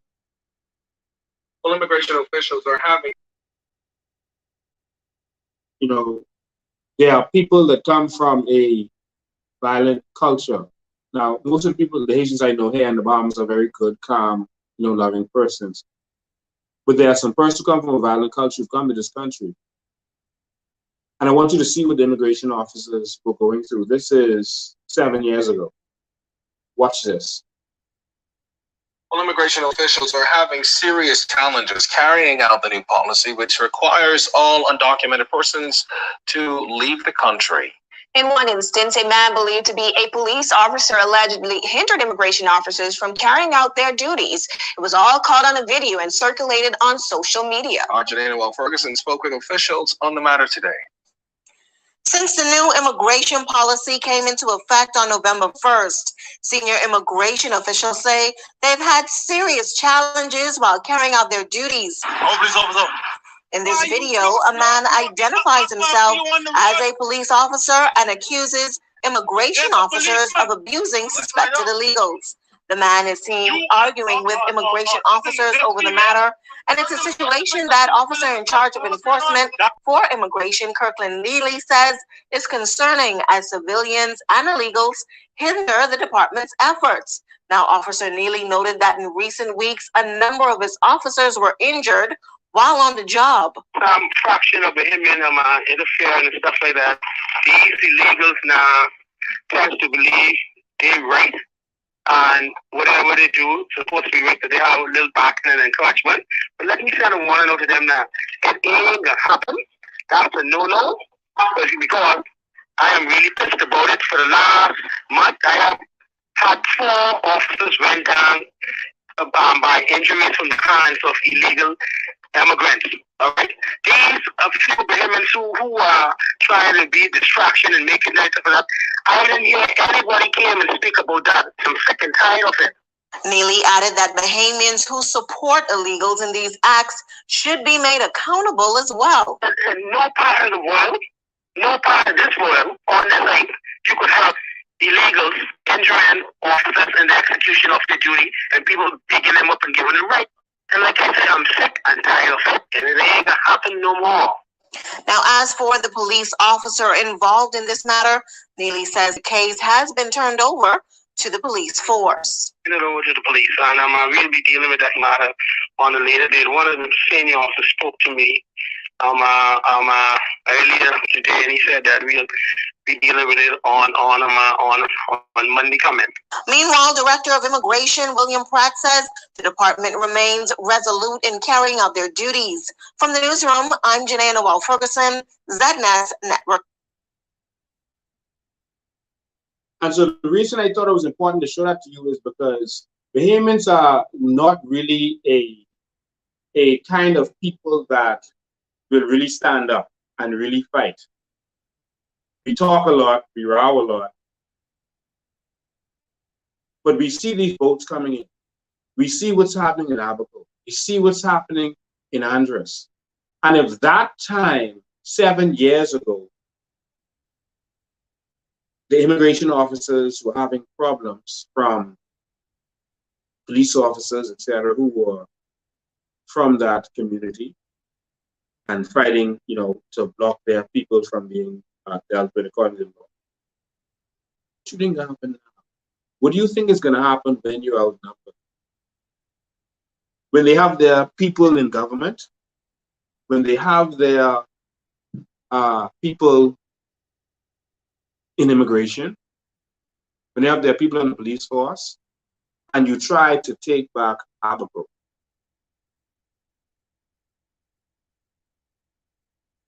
And you try to take back Andres. Right now, we are being overwhelmed. We got 3,000 police officers. They can easily be overwhelmed. We are in the middle of a crisis, Bahamas. This is not xenophobia. I don't hate Haitians. No problem with Haitians. I have no problem with them coming in and working for us, coming here the right way. I have no problem with that. In New Bahamas, Bahamians are going to own this country. We can need people from all around the world to come and work for us because we ain't going to be doing the work. I have no problem against anyone from any race, but this is a reality, y'all. And of course, they're going to attack me. Well, of course, Fred is going to attack me because of what I said. That's what Fred does.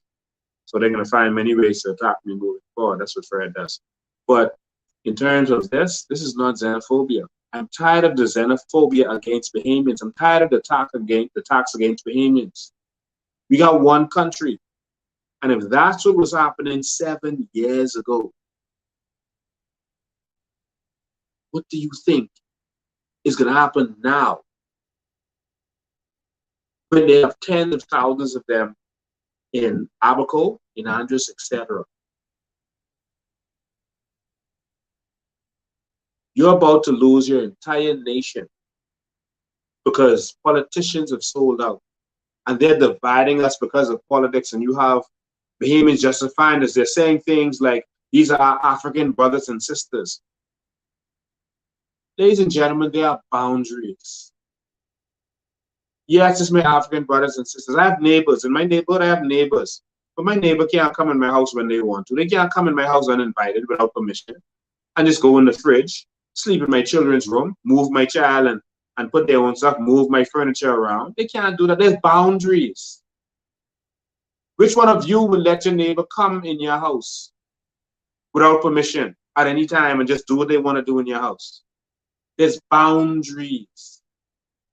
This country is our house. And yes, that's our neighbor to the south, but there's boundaries. Since that's our African brothers and sisters, I want any of you to try to go and do what they do here in Haiti. I dare anyone who has that view to go into Haiti and go on someone's property and build one house, just one. Go on any property in Haiti. Since you say there's our African brothers and sisters, Go to any property in Haiti and build one house. I know what I'm saying from experience. Go build a house. A cardboard house. Any house. Go take some pallets, some crates, and build a house. If you think that's our brothers and sisters. The law in Haiti is that a foreigner cannot own land. Now, if you're married to Haitian, there's a provision where they allow it, but it is so cumbersome that it is almost impossible. All right?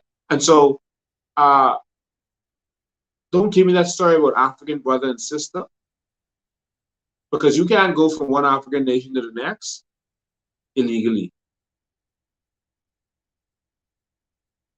Yes, that's our brothers and sisters, and we want to help them. And like I keep saying, I have done my fair share of helping them. I put my money where my mouth is as it relates to that. I don't hate Haitians, but I don't want our country to be destroyed. I want Haitians to be able to come here, work, participate in society. I don't want our nation destroyed.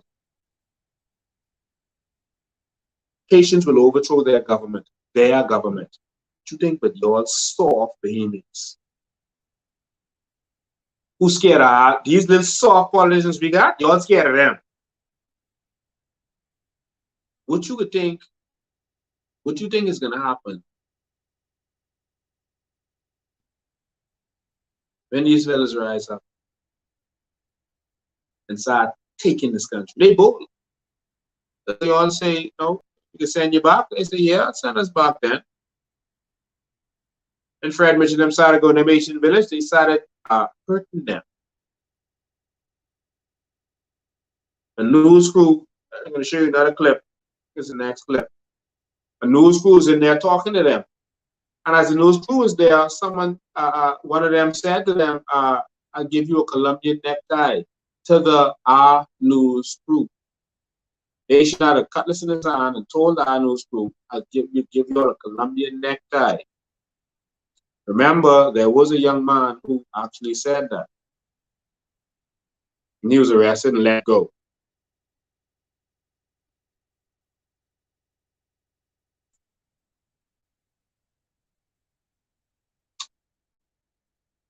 I don't know when we're going to take this serious. At some point, if we're going to take this serious, if we're going to take this serious when it's too late, I don't know. Show you another video. Haitian leader talking about the Haitian raids that Fred them started today. Right? See how far I just go with this. 7. And this is a reality.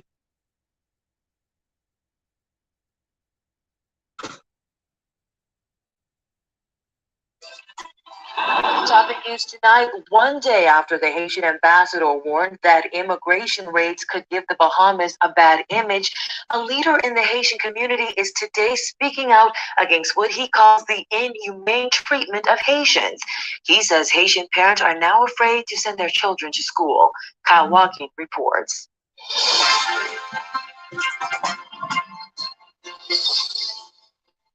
Joel Pierre has been living in this Haitian village for 6 years now. He said what he saw on Saturday was heartbreaking. He said he has no issue with the government implementing its new immigration policy. However, he wishes it would be done in a more humane way. Joel Pierre lives in the shanty town just off Joe Farrington Road. Thankful that immigration officers have not yet hit their village, he tells MB12 how he feels the way the immigration policy has been rolled out is an injustice. With images of children being taken from their homes circulating all over the internet, Pierre says he shares the sentiments of the Haitian ambassador in saying it will leave a bad image on the Bahamas. And with some of Haitian descent publicly expressing their disgust with Bahamians and the new policy on social media, as well as rumors of an uprising, Pierre is asking for there to be calm among his fellow Haitians. Don't be mad with the Bahamian or the Bahamian children. Don't get mad with the Bahamians. They have absolutely nothing to do with what's happening right now. It's the government. The government are doing what they're supposed to do. Let them do what they have to do. If they think it's good for the future of the country, fine. But if they think that we do an impact on the future of the country, let them think. Because I believe that everything that they do, they have to sit down before they do it. However, just minutes after speaking with Pierre, one of the men in the village began waving his machete at our cameraman and asked if he wanted to get the Colombian necktie. Pierre said Saturday's immigration exercise has left many Haitian children afraid to even go to school. You have children yesterday who scared. I've been receiving so much phone calls from parents that called me and say, Joel, can I send my children to school? They scared to send their children to school. Even the children, they scared. Whenever it was not like this before. They used to walk on the street with no problem because they know that's their hometown, that's their country, that's where they born. But now they scared to go anywhere. You tell them get dressed to go to school. I ain't going. Police gonna catch me. Immigration gonna take me. This Haitian leader says he's even worried about his own children. Despite having a Bahamian passport, he still considers himself a Haitian by blood and fears for his children. He even went back to the campaign by the Progressive Liberal Party leading up to the 2012 general election, where the then opposition leader, Perry Christie, said there is no such thing as a Haitian Bahamian. As I remember on a campaign time when the PLP was doing their campaign, I was there when the Prime Minister, Mr. Christie, says there is no such thing as Haitian Bahamians, no such thing as Jamaican Bahamians. Once you have a Bahamian passport, you are a Bahamian. No matter who are your mom, who is your daddy, once you have the Bahamian passport, you are a Bahamian. Okay? Now, just like many other shanty towns across New Providence, this one is in the process of being torn down, and residents say up to just last week, there are people still living in these homes. The rubble from the home of this Haitian Bahamian is still being cleared by tractors. Mitchel said he's not really upset about the new policy, but by the fact that so many lives, including his, are being turned upside down. Man, you got people in one house. What do you think? You think people, how much people, maybe 1,000 people, you move our village. You think all 1,000 people sleeping in them small house? They got to sleep in car, they got to sleep next people. He make next people got power over him because he can't find place to rest yet, to keep his children. It don't make sense. Reporting for NB12, I'm Kyle Joaquin. And Haitian nationals living in a shanty town also weighed in on the immigration raids. Simone Davis has that angle. Following Saturday's immigration raids, many people took to social media to express how they felt about the exercises, which resulted in 77 legal migrants being held at the Carmichael Road Detention Center. Some people felt the apprehension exercise was inhumane and expressed anger and outrage, while others insisted that the raids were long overdue. NB12 spoke with a number of Haitian nationals living in a local shanty town. They say they respect the government's decision to combat illegal migration. However, they are still hurt by the way it happened. Law is law. They have a right to do what they have to do. But it is terrible and misery. My heart even can't eat and taken, but my sisters and brothers, like it's Asian people who can't even speak English too good. So I mean, they feel like terrible. But it's still, when I say that, I'm not saying they don't have a right to do it. They do it, they have a reason why to do it. Some Bahamians agree with the government's gesture to eliminate foreign immigrants. They say although it is sad that it has to be done in the form of a raid, it is the government's duty to fully protect the Bahamian people by any means necessary. I do agree with the policy, and I do agree that it's about time because we don't enforce laws, especially with even our own people. And it's just a sad thing that it's a lot more Haitians than other nationalities. For a long time, we as Bahamians, need to do something about this situation. And I am glad to see that this government has taken steps now to correct whatever problems that we're into. You have to go through a just process, right, to make sure that we treat them properly, but at the same time, we satisfy the Bahamian public. The exercise took place on the day government's new immigration policy took effect. It requires all non-Bahamians to have a passport of their nationality and evidence that they have permission to live and work in the country. The policy also states that the Department of Immigration will not accept first-time applications for residence or work permits from those who have no legal status in the Bahamas. I got 25 years in the Bahamas. I married 1993. I got 21 years. I am celebrate.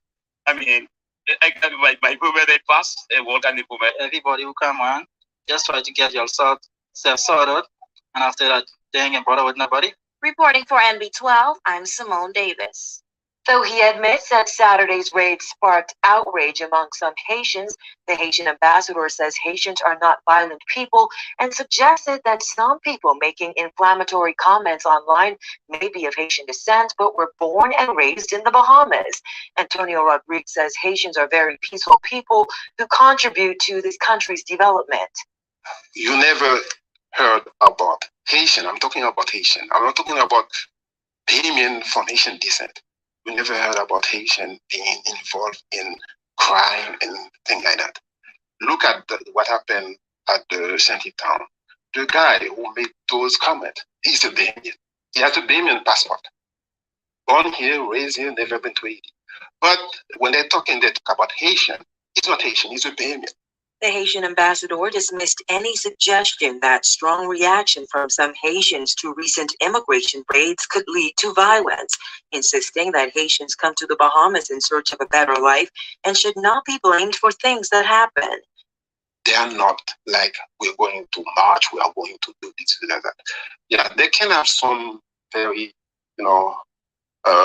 frustration, but I'm going to say there are some, I know, some of the few who can be, I know, because of frustration, they would like to do this, but I can tell you, no one in the Haitian community are going to support them, to go with them, or to encourage them.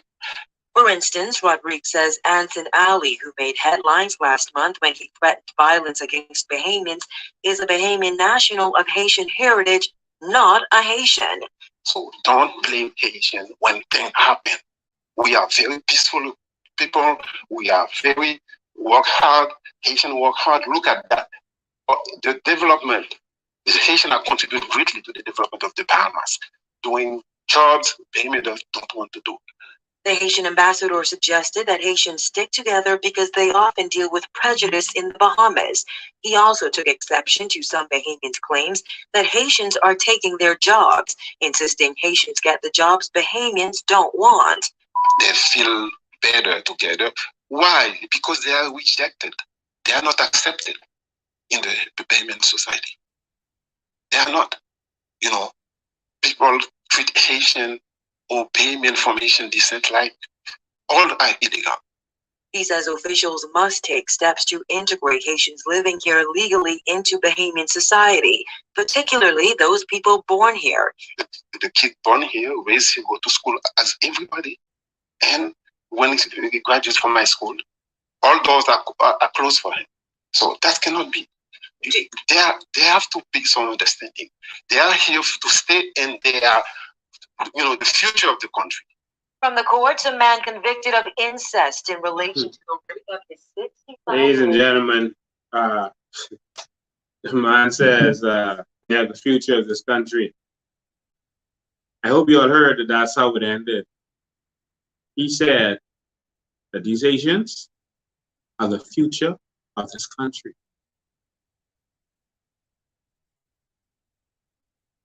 That's the Haitian ambassador said that the Haitians are the future of this country. In other words, you're taking over.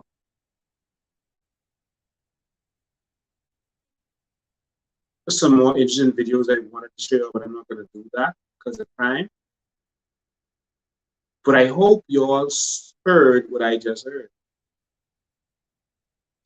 You see, if the government tried to do its job back then and they were met with violence, police officers of Haitian descent stopping them from doing their job and all this kind of stuff, we in trouble.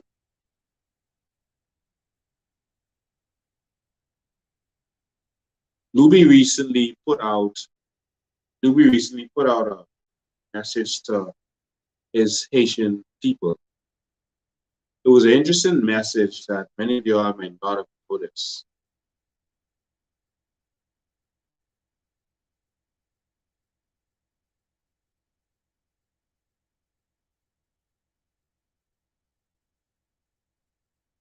Luby said, right there,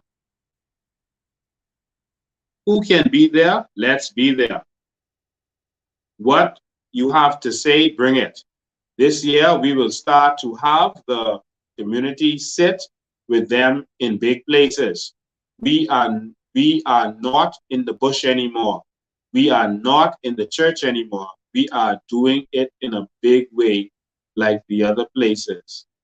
So translated, he said.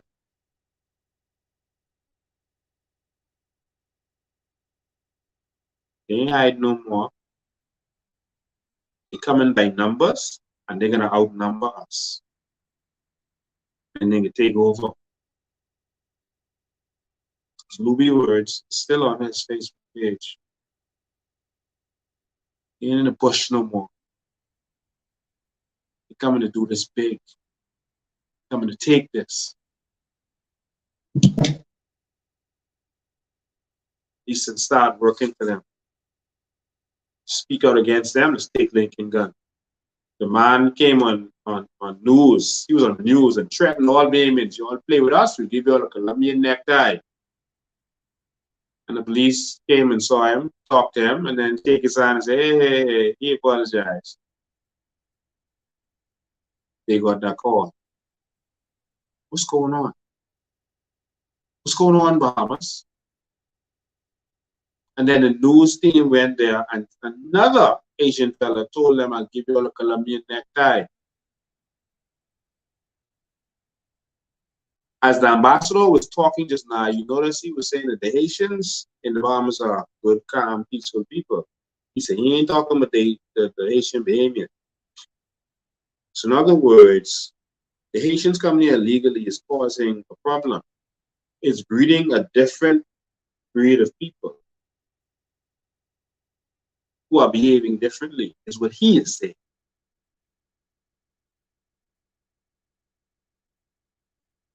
He is saying that there's something for the Bahamians to worry about.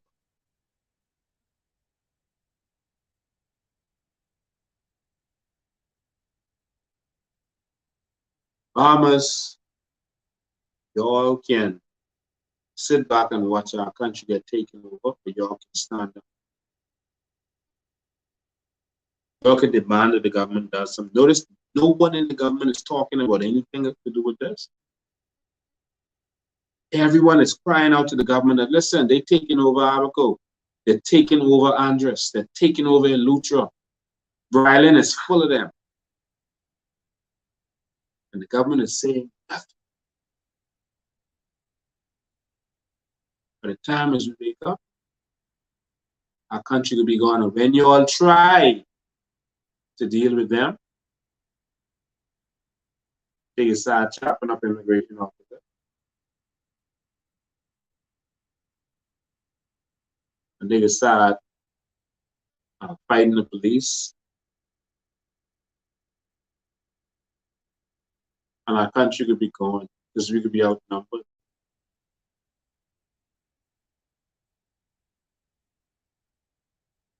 And so the PLP may feel, okay, the numbers of the Haitians is growing. Let's give them a bunch of passports so that they can vote for us. Y'all gonna be the first set to feel the violence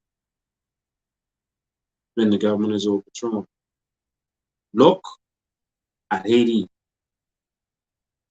Yes, they are good, sweet, honest Haitians who live in the Bahamas.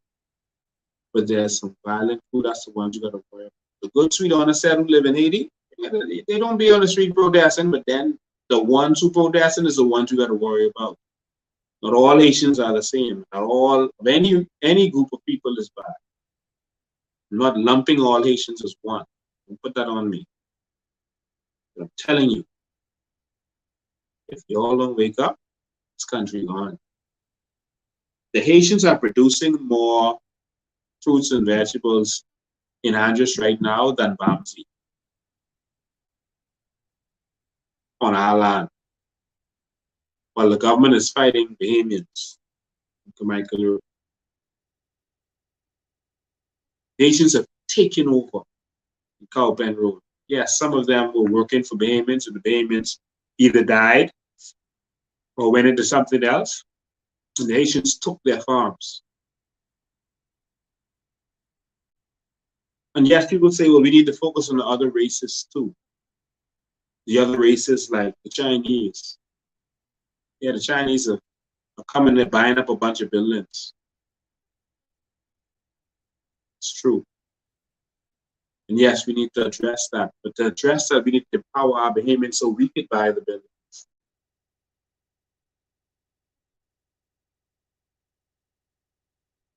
Yes, the foreigners from the north, etc., the European and American foreigners are coming and they're getting all our land to build their hotels. But we need to now empower our Bahamians so that they can go and build these hotels.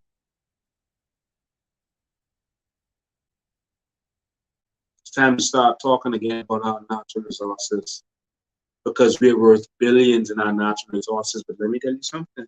The Asians are making coal now, and they've already paid off government, and you can see that. You can see how the government is attacking us to move us out of the way so they can continue doing what they're doing. The Haitians have already paid off government so they can take one natural resource. That's our wood, our trees, forests. What do you think is going to happen when the Haitians catch on to how valuable sand is and aragonite? They're going to be on their little boats collecting sand. Watch. Remember these words.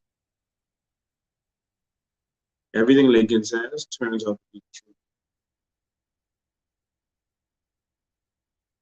And so the final thing I want to say to you, Bahamians, is that the government is seeing a lot of our ideas, and they're going to our website apparently, and they're taking our ideas and using it as theirs. They're not going to give us credit, but we want you all to realize that we put this stuff out there for all Bahamians. We put this stuff out there for all of us. What's his name? Alfred Sayers is now saying that the government is going to use the reservoir system under the park that we had recommended, that we had showed. Remember the video that was going around? We actually showed the Bahamian people how this can be done. We showed them the solution. Now Alfred Sayers is saying that this is what they're going to do in Pinewood. And so we want to thank Alfred Sayers for doing this. You know, and it took a young man from Pinewood who was a victim of this flooding for all these years, a victim, to come up and give the government an idea. And they're not going to give us the credit for it. Of course not. They're going to try to make it seem like this was their idea. And they came up with this. But the video is still on our website.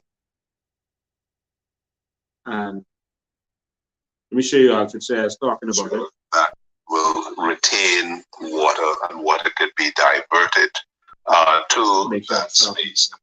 That will retain water, and water could be diverted to that space. The park will be resurfaced, so it will have the same social function on the surface.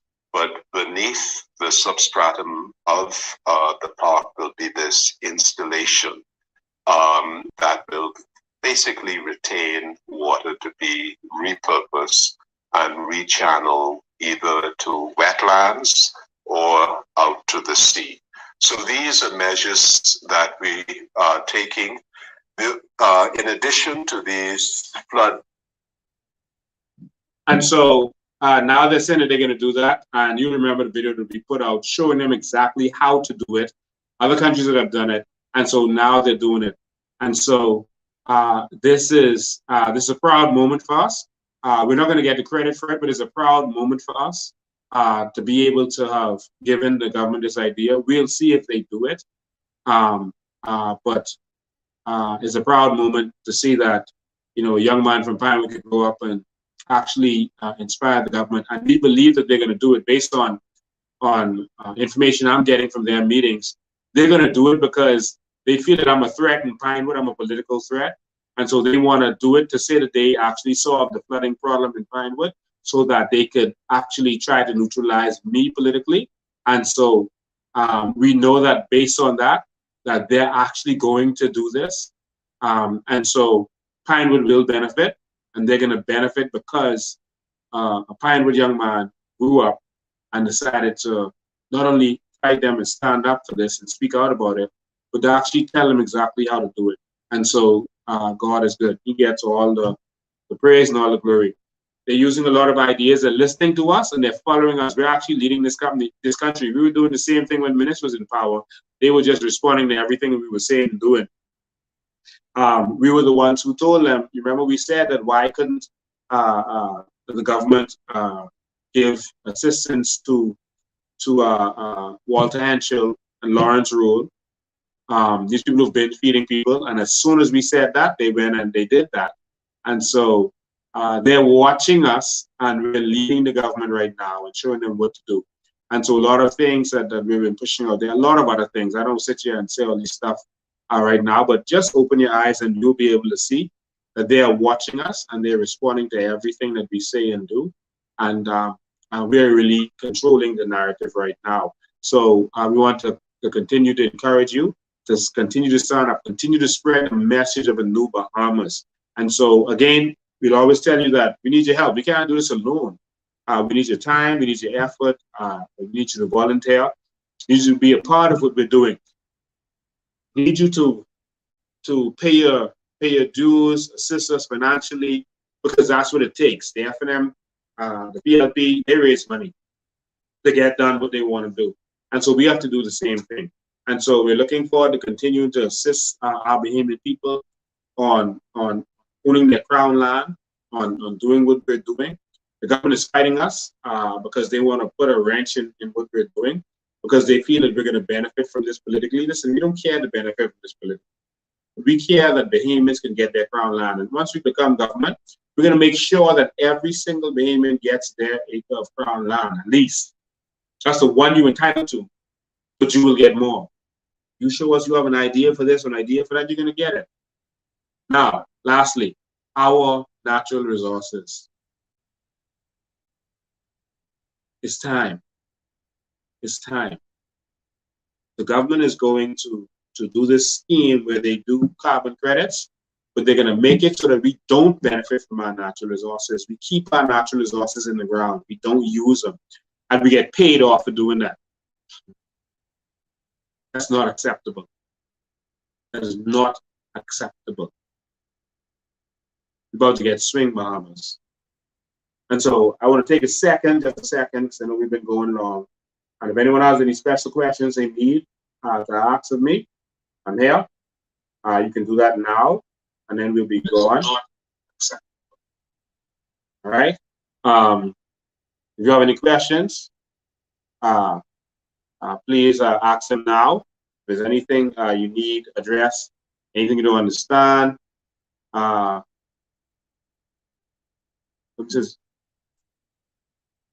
someone asks, when is the next march? Stay tuned. No, they listening and they watching. Stay tuned. Stay tuned. We coming for them. We ain't playing with them.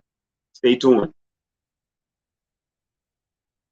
Someone says it's time to empower the organic Bahamians. Yes, I'm an organic Bahamian. I'm Lincoln Bain. I'm an organic Bahamian. I know all of my generations on every side. Son of Henry Bain, son of Michael Bain, son of Charles Bain, son of William Bain.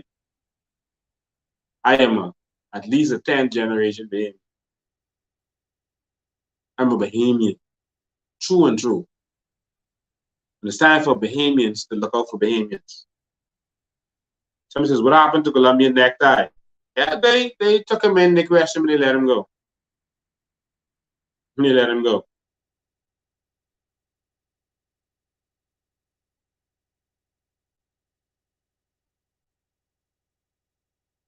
Someone said, I don't watch Rodney Monkey no more because it seems like he's encouraging these outsiders. Yes, that's what he is doing.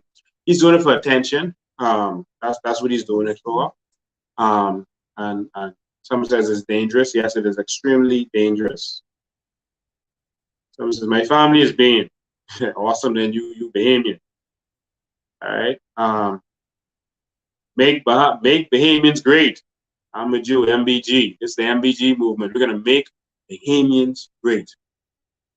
You're tired of seeing them shake hands with these foreigners and making them great, making them rich, making them wealthy. They come here with nothing, and then they promise us jobs. Tired of that. Tired of that. Wake up your friends and family. Wake them up. It's time for change.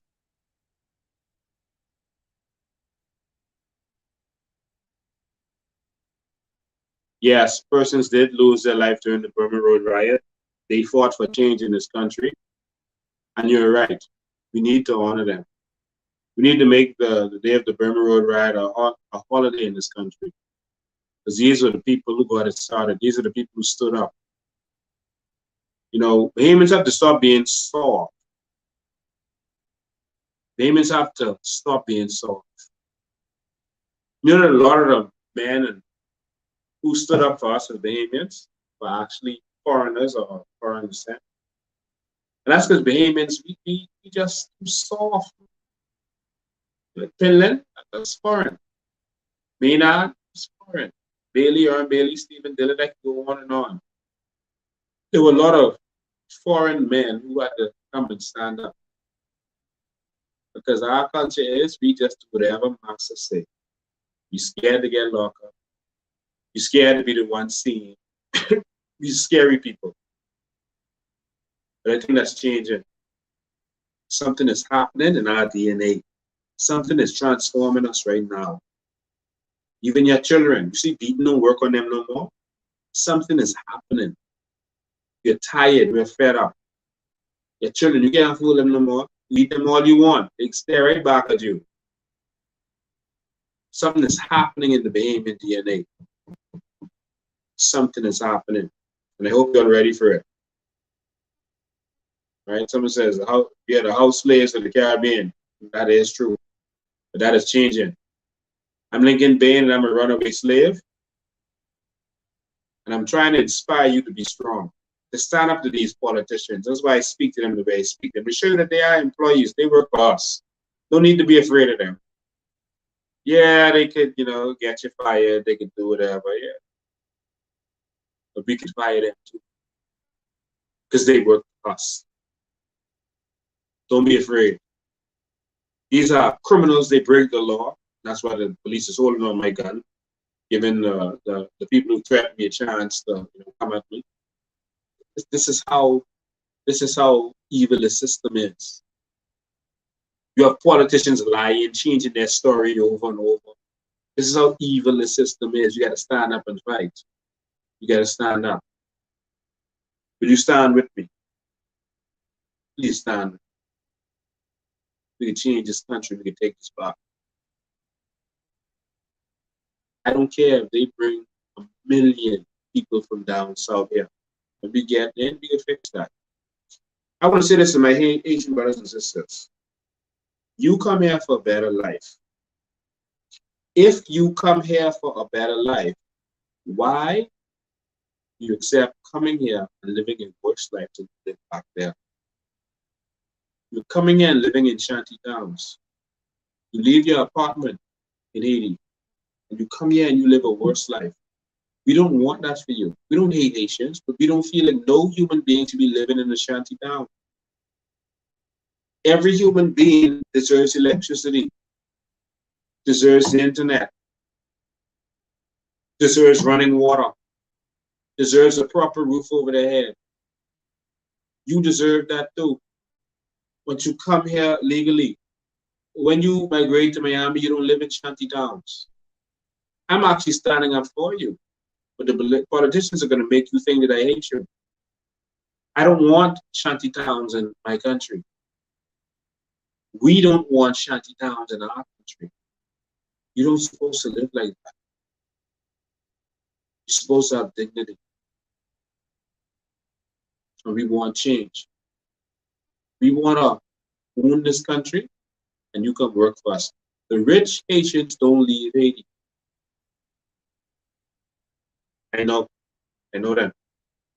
The rich Haitians don't leave Haiti. They let you all go, and you all send money back to Haiti. The Haitians who are there to spend in Haiti. And they make the money go back to Haiti. Haiti is a beautiful place for them. They live in their mansions, hills. There are over 800,000 millionaires in Haiti. Haiti is not what they portray in you all to see.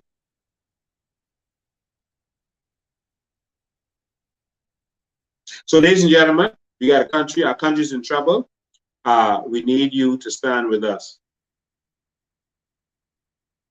We need you to stand with us. The government is going to start attacking us soon. They're going to start attacking us very soon, and we need you to stand with us. We need you to stand for the right of Bahamians to benefit from our crown land. The benefit from our natural resources, our sand, our aragonite, whatever is there for us. It's our country. They say two wrongs will make it right. We ain't doing no wrong. It's our country. It's our country. To the government and to those people in government ministries, I speak to you all first. Those people in the government ministries that the government is telling to lie and to break the law, the police officers that the government is telling to break the law, don't let them fool you. You're about to lose our entire nation. We are being overrun like it's a zombie apocalypse. We've been overrun. We got to stand up for this. If we don't, 5-10 years from now, they're going to be saying, boy, Lincoln was talking about this and me. Listen, we should have listened to Lincoln.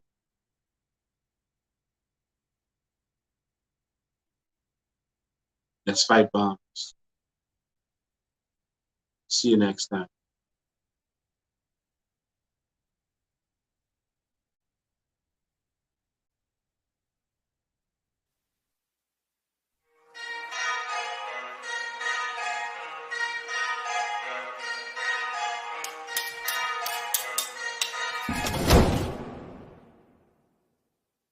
And the Bahamians aren't prepared to stand up and fight and defend their own Bahamas, then you don't deserve to have it. Now let that sink in.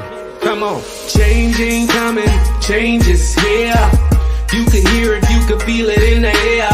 All politicians, put your hands in the air. Just a stick up, let me make myself clear. I'm a grown man talking, so you know what to do. No one's leaving till we figure out the truth. Why you laughing? This ain't nothing funny. So no one gets to go home till we figure out this money.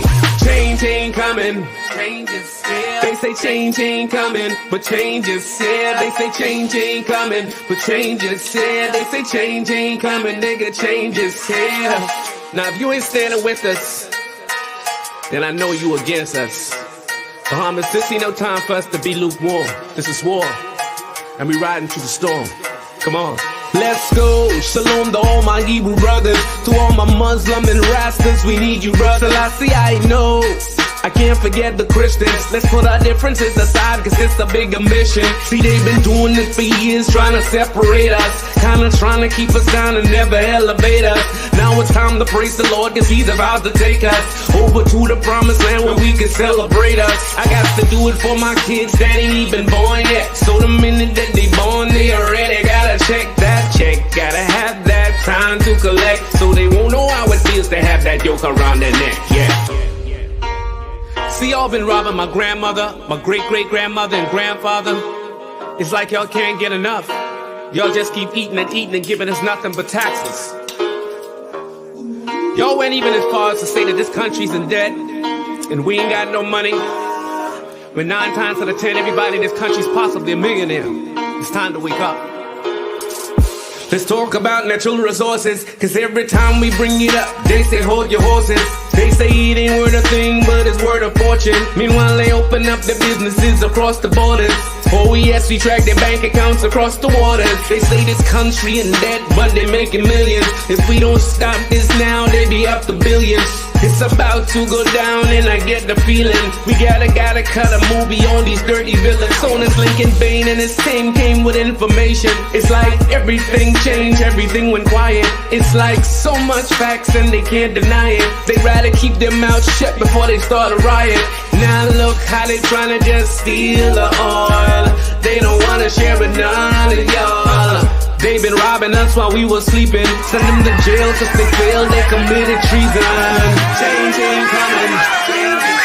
They say change ain't coming. The change is here. They say change ain't coming. The change is here. They say change ain't coming. The change is here. Listen, from Freeport to Nassau all the way to Nago. There's no more time for us to sit back and be quiet. You understand? This is war. If they only knew who we were, if they only know who we are, they would know we are warriors. No retreat, no surrender. Just give us what you owe us. Bless the Lord, oh my soul. I feel this all the way to my ancestors. We are warriors. We only really want what's owed to us. You get it? Now free up.